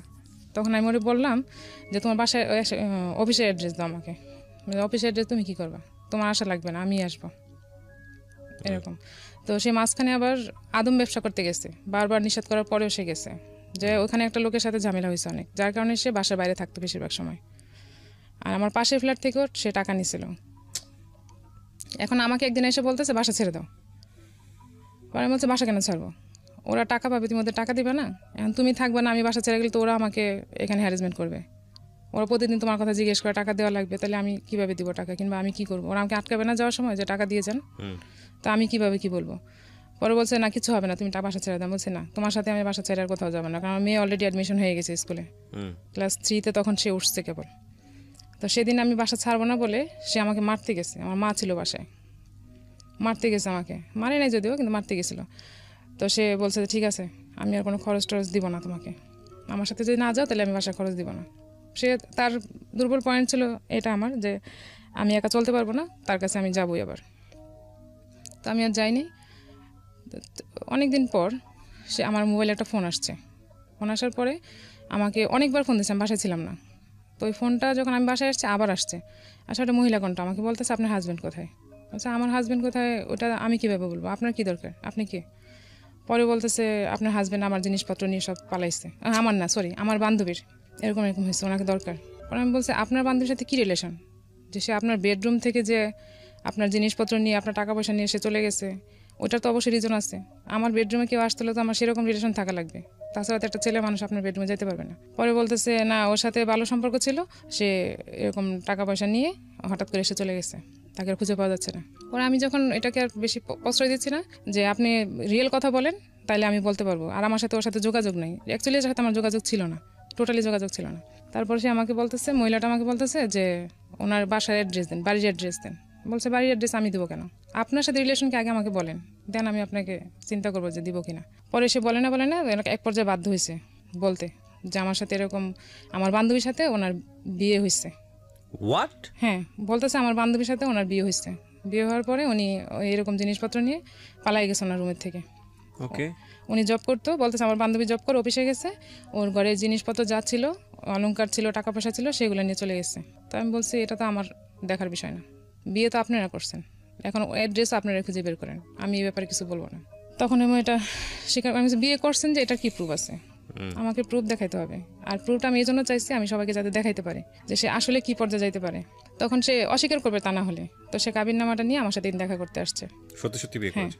সত্যি সত্যি বিয়ে করছে, সে আমাকে কাবিননামাটা নিয়ে ওই মহিলা আমার সাথে দেখা করতে আসছে। না কিন্তু এখানে কথা আছে, যেহেতু আপনার ঠিকানা তারা পেয়েছে, তার মানে তার আমার ঠিকানা পায়নি, আমার ফোন নাম্বার ঠিক আছে, কিন্তু ওরা কি জানতো যে ওনার আগে একটা বউ আছে, জেনে শুনেই বিয়ে করেছে? হ্যাঁ জানতো, কিন্তু সে নাকি বলছে, মহিলা আমাকে বললো, সে নাকি জানছে, বলছে যে আমার বউর সাথে ডিভোর্স হয়ে গেছে আর বাচ্চারা ওখানে থাকে, আমি সব খরচ টরচ দিই।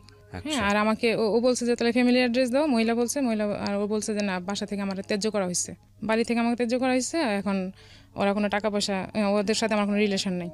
তো মহিলাটাও একটু বয়স হয়ে গেছিল মোটামুটি, যার জন্য মহিলা ওকে হয়তো কোনো রিজন ছাড়াই বিয়ে করছে। আপনারা যারা শুনছেন তারা একটা জিনিস খেয়াল করবেন যে এগুলো বাড়তেই থাকবে, একের পর এক বাড়তে বাড়তে বাড়তে বাড়তে বাড়তে বাড়তে that goes actually infinity level. মানে আমি বলছি এই কারণেই যে আসলে where you should stop yourself, cause আপনি একটা মানুষের সাথে যদি মনে করেন যে না এর যে টেন্ডেন্সি, তাহলে একে দিয়ে আসলে ভবিষ্যতে করা সম্ভব না, ভবিষ্যতে আসলে টেনে নিয়ে যাওয়া সম্ভব না, তাহলে শুভস্য শীঘ্রম বলে একটা ব্যাপার আছে, যত দেরি করবেন তত বেশি লস। কিন্তু এই যে বললাম যে স্যাক্রিফাইসের লেভেলটাও যদি আপনি অনেক সময় এক্সিড করে ফেলেন, যে স্যাক্রিফাইস তো একটা লিমিট আছে, সেই লিমিটটা যদি আপনি এক্সিড করে ফেলেন তাহলে পুরো লাইফ লং কি আপনি স্যাক্রিফাইস করবেন? পুরো লাইফ লং আপনি কি এটা মেনে নেবেন? একটা কথা আছে, অন্যায় যে করে এবং অন্যায় যে সহ্য করে দুজনেই সমান অপরাধী। তো সেই জায়গাটা থেকে একবার ভুল ভুল, দুইবার ভুল ভুল, এটা গুণীজনেরা বলেন, তিনবার ভুল কিন্তু ভুল না, তিনবারের ভুল হচ্ছে অপরাধ। উনি যে ইয়েটা বলেছে এখানে 12 বারের মতো বাসা থেকে পালিয়ে যাচ্ছে, আবার টাকা পয়সা চুরি, ব্যাংক, মানে আমি জানি না যে প্রতিষ্ঠানে কাজ করতো সেখান থেকে সে টাকা চুরি করেছে, সেটা পেপারে বিজ্ঞপ্তি আসছে, তারপরেও ওই লোকটার সঙ্গে থাকতে হবে, মানে দ্যাট ইজ কোয়াইট অ্যাবসার্ড। এবং ওই জায়গাটা থেকে কিন্তু আমার যেটা মনে হয় যে ভাঙনটা নিশ্চিত, কিন্তু ভাঙন যদি ভাঙতেই হয় তাহলে এত লেট কেন? প্রমাণ তো অনেক পাওয়াই গিয়েছে, তাহলে আগে কেন সিদ্ধান্ত না? এত লেট কেন হচ্ছে? হ্যাঁ, এখানে একটা বড় কজ হয়ে দেখা দিয়েছে সন্তানদের ভবিষ্যৎ কী হবে, তারা বাবা মা বলে একসাথে পাচ্ছে না, তাদের একটা ফিউচারের ব্যাপার আছে। কিন্তু এটাই যদি কজ হয় তাহলে আপনি কতক্ষণ পর্যন্ত স্যাক্রিফাইস করতে পারবেন? কতক্ষণ পর্যন্ত পারবেন? আসলে পারা যায় না। আজকের এই গল্পটা আমাদেরকে সেই জায়গাটাই নিয়ে দাঁড় করাবে। দেন ওই মহিলাটা যখন আমার সাথে যোগাযোগ করলো, আমি তাকে এরকম তো বললাম, কাগজপত্রগুলো সব নিলাম।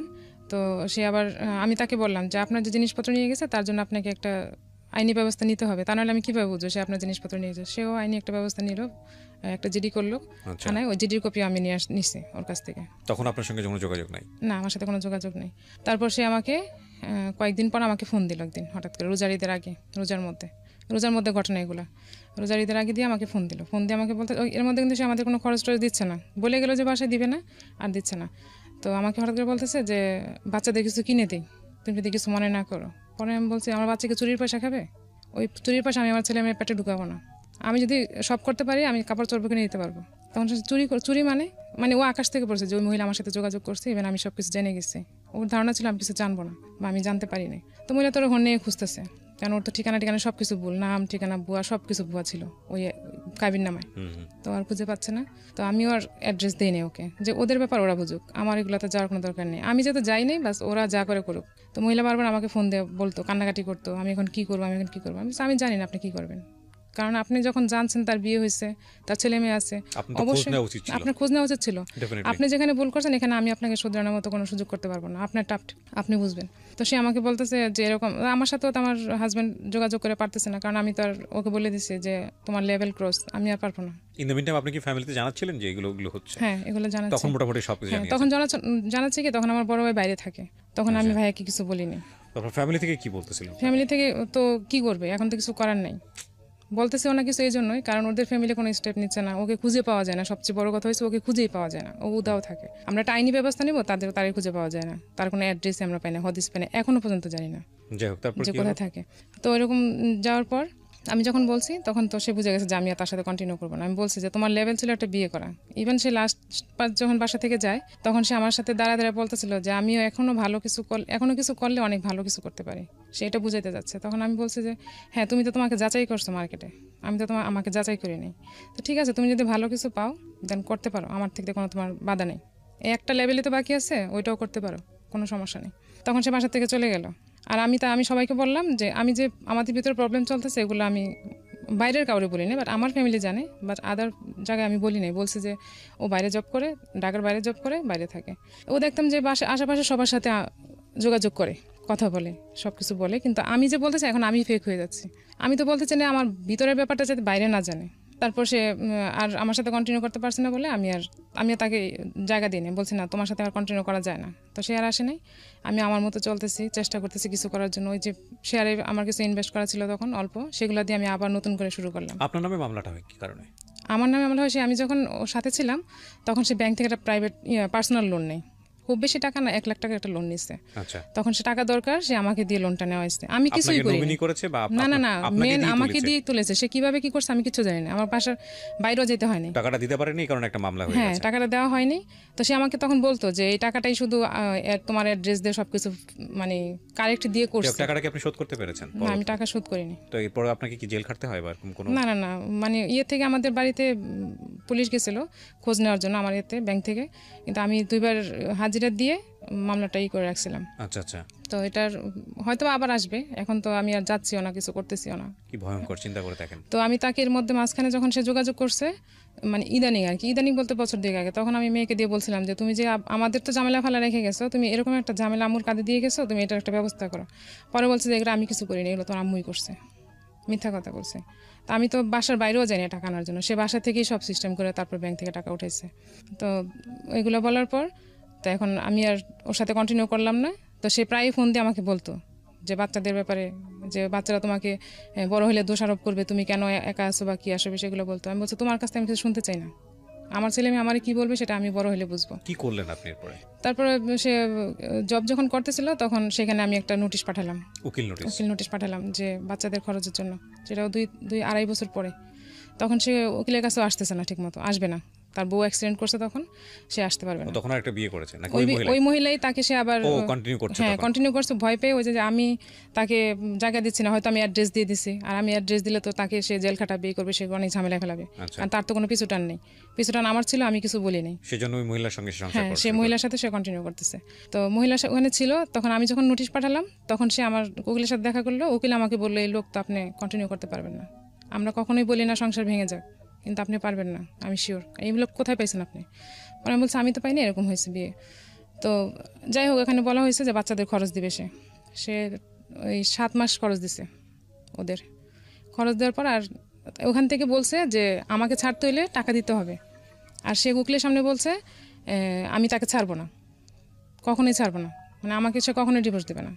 তো আমি উকিলকে বলছি যে আমি ডিভোর্স দেবো তাকে, আমার সব পাওনা যা আছে দিয়ে দেবে, আমি ওকে ডিভোর্স দেবো। তো ও বলতেছে যে হ্যাঁ ও দিতে পারবে, বাট আমি দিব না, যাতে আমার বাচ্চারা কোনোদিন বলতে না পারে যে আমি তাকে ডিভোর্স দিছি, সে দোষারোপ হবে না, এরকম বুঝেছে। তো আমি বলছি ঠিক আছে, টাকা বুঝে পেলে ডিভোর্স দেবো। তো ওই মহিলাকে বলছে যে আমাকে ছাড়তে হলে টাকা লাগবে। তো মহিলার কাছে টাকা নিচ্ছে, কিন্তু আমাকে সে টাকা দেয়নি, টাকা না দিয়ে সেখান থেকে সে আবার পালাইছে। ওরে ভাই, আপনার একটা ছবি বাঁধাই করে রাখা উচিত। আপনি একটা জিনিস, আই ডোন্ট নো কোন একটা ছবি দেখেছিলাম, ছবিটার নাম catch me if you can, আর catch me if you can, আপনারা যদি দেখে থাকেন, সম্ভবত লিওনার্দো ক্যাপ্রিও অভিনয় করেছিল। আমি তো মনে করি যে আপনি হচ্ছেন বাংলার লিওনার্দো ক্যাপ্রিও। ওরে বাবা, জিনিস না, এটা তো মানুষ না, জিনিস একটা পুরো। বলেন। হ্যাঁ, তারপর ওখান থেকে যখন পালাই গেছে, ওকে নাকি মেল দিয়ে গেছে যে আমাকে আর খুঁজো না, আমাকে খুঁজে পাবা না। তো মহিলা আবার আমাকে ফোন দিছে। এতদিন তারা খুব হ্যাপি ছিল, বোঝা গেছে তারা অনেক হ্যাপি, তারা খুব ভালো আছে, কোনো সমস্যা নেই। তো মহিলা তো চাচ্ছে রাস্তা ক্লিয়ার হোক, টাকা দিয়ে হলেও রাস্তা ক্লিয়ার হোক। যখন ও আমাকে এরকম ডিস্টার্ব করতেছিল, তখন আমি নিজেই গেলাম ডিভোর্স দিতে, যে তার কাছে আমি কিছু আশা করি না, তো আমি তাকে কোনো দিব না, স্কোপ দিব না আমার সাথে কথা বলার। তো কোর্টে গিয়ে আমি নিজে ডিভোর্স দিচ্ছি ওকে ডাইরেক্ট। কত সালে এটা? এটা 15তে। হ্যাঁ। আমি খুব ছোট ছোট করে আপনাকে কিছু কোশ্চেন করি। বিয়ে হলো 2002-তে না? 2002-এ 15তে ডিভোর্স দিলেন, অন অ্যান্ড অফ 13 বছর, সন্তানদের জন্যই এতদিন আটকে রেখেছিলেন। তো কি হলো, লাভটা কি হলো? কিছুই না, তবে এখন আমার বাচ্চারা আমার সাথে আছে, সেটা আমি জানি, এটাই আমার। আপনার বাচ্চারা সাথে আছে এবং আপনি একটা বুটিক করেন এখন, আমি যতদূর জানি, নিজের পায়ে নিজে দাঁড়িয়েছেন, বাচ্চাদেরকে সাপোর্ট দিচ্ছেন, সংসার চালাচ্ছেন, এবং আপনি বলছেন আপনি আগের তুলনায় আলহামদুলিল্লাহ ভালো আছেন। আপনি শুধু আমাকে একটা জিনিস বলেন যে এত দেরি করলেন, যে মানুষটাকে অনেক আগেই বোঝা উচিত ছিল। অনেকবার সে ফল্ট করেছে, 2-1 বছরের মধ্যে সে বিয়ের আগে থেকেই ফল্ট শুরু হয়েছে, তো 2-1 বছরের মধ্যে সে যতবার ফল্ট করেছে ততবারই এনাফ ডিসিশন নেওয়ার জন্য ছিল। এই যে 12 বছর লাগলো, এই 12টা বছর এটা লস না জীবনের জন্য? অবশ্যই লস, কিন্তু আমি যে ওই যে বললাম একটা কথাই, যে আমার বাচ্চারা একা হবে, আমি কিভাবে কি করব, আমি কি একা চলতে পারবো, কিংবা আমি কার কাছে যাব? হয়তো আমার ফ্যামিলি জায়গা দিত, সব কিছুই করতো, কিন্তু আমি তো ফ্যামিলিতে কয়দিন থাকতে পারবো? আমি অনুষ্ঠান থেকে বলি, আমি সবসময় বলি, আমার প্রত্যেকটা অনুষ্ঠানে বলি, বেবি হয়ে গেলে থিঙ্ক অ্যান্ড থিঙ্ক, বারবার থিঙ্ক করেন ডিভোর্সের ক্ষেত্রে, যদি দুটো মানুষ একজন নাই থাকতে পারেন।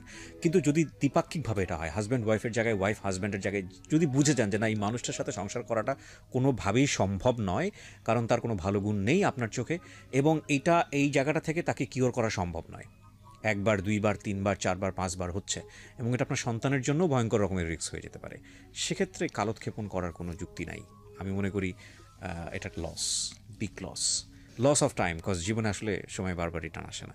লাইফটা খুব ইম্পর্টেন্ট, এটা ভ্যালু দেওয়াটা খুব ইম্পর্টেন্ট। মানুষের জীবনে বেটার লাইফের জন্য মানুষ সবসময় ট্রাই করে, এই জন্যই মানুষ কনসিডার করে, এই জন্যই মানুষ কনসিডার করে না বেটার থাকাটা ইম্পর্টেন্ট। হ্যাঁ, এটা ঠিক যে ওই মানুষটা যদি ওনার লাইফে থাকতো, সে যদি একটা ভালো মানুষ হয়ে থাকতো, বা উনি যেভাবে এক্সপেক্ট করেছেন সেভাবে যদি থাকতো হাজব্যান্ড হিসেবে, তাহলে তাদের সন্তানদের জন্য অনেক মঙ্গল হতো, ওনাদের জন্য অনেক মঙ্গল হতো। কিন্তু সেটা যেহেতু কিওরেবল না, এবং সেটা এত এক্সট্রিম পর্যায়ে চলে গেছে, সেটা থেকে ডিভোর্সটা অন্তত তাকে ওই লাইফের চেয়ে বেটার রেখেছে।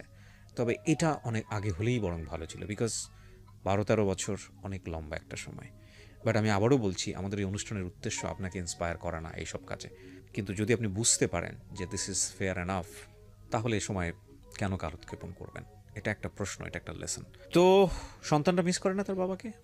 সেটা তো আমাকে তারা খোলাখুলি বলে না, কিংবা মেয়েটা খুব একটা পছন্দ করে না তাকে, তার কথাবার্তা আচার আচরণ সে পছন্দ করে না। ওদের সঙ্গে কথা হয় এখন? না, এখন কথা হয় না। মাঝখানে যখন সে আরেকটা জবে ছিল, তখন ওখান থেকে ওইখানে একটা ছিল, গল্প ছিল, আমি বুঝতে পারছি গল্প গেলেই আর আলটিমেটলি এরকমই একটা গল্প হবে। মাঝখানে সে কিছুদিন সে সবকিছু কমপ্লিট করার পর, তার সবকিছু যখন কমপ্লিট করছে, বাড়ি করছে, জায়গাটাকে করছে, তখন সে তার বাবা নাকি বলছে তোমার ছেলে মেয়ের এবার খোঁজ নাও। আপনি যে 2015 সাল থেকে সিঙ্গেল মাদার হিসেবে ফাইট করছেন, আপনি কখনো সেকেন্ড থট দেননি যে আপনার আরেকটা বিয়ে শাদী করা উচিত, নতুন জীবনে আসলে এভাবে চিন্তা ভাবনা করা হয়নি। হয়নি এই জন্য, কারণ আমার ছেলে মেয়েকে সে কিভাবে নিবে? আসলে কি সে ভালোভাবে নিবে? আমাকে তিনজনকে একরকম দেখতে হবে, পারবে? এরকম ভালো মানুষ পাওয়াটা তো অনেক কঠিন এখন। আপনার রাইট নাও এজ কত? 35-6 এরকম হবে। আপনি কাউকে লাভ করতেন বিয়ের আগে? না, আমি তো সুযোগই পাইনি। আপনাকে কি বললাম? দেখেন কি অদ্ভুত একটা জীবন। 35-36 বছরের একটা মানুষ, সে সুযোগের আগেই এক নতুন জীবনে চলে গেল। প্রত্যেকটা মেয়ের জীবনে একটা ড্রিম থাকে, তার স্বপ্ন থাকে, একটা স্বপ্নের পুরুষ থাকে, তার হাজবেন্ডকে নিয়ে সে যে চিন্তা করে, সে জায়গায় সে পায়নি। 12-13 বছর ফাইট করেছে একটা আননোন ওয়ার্ল্ডের সঙ্গে।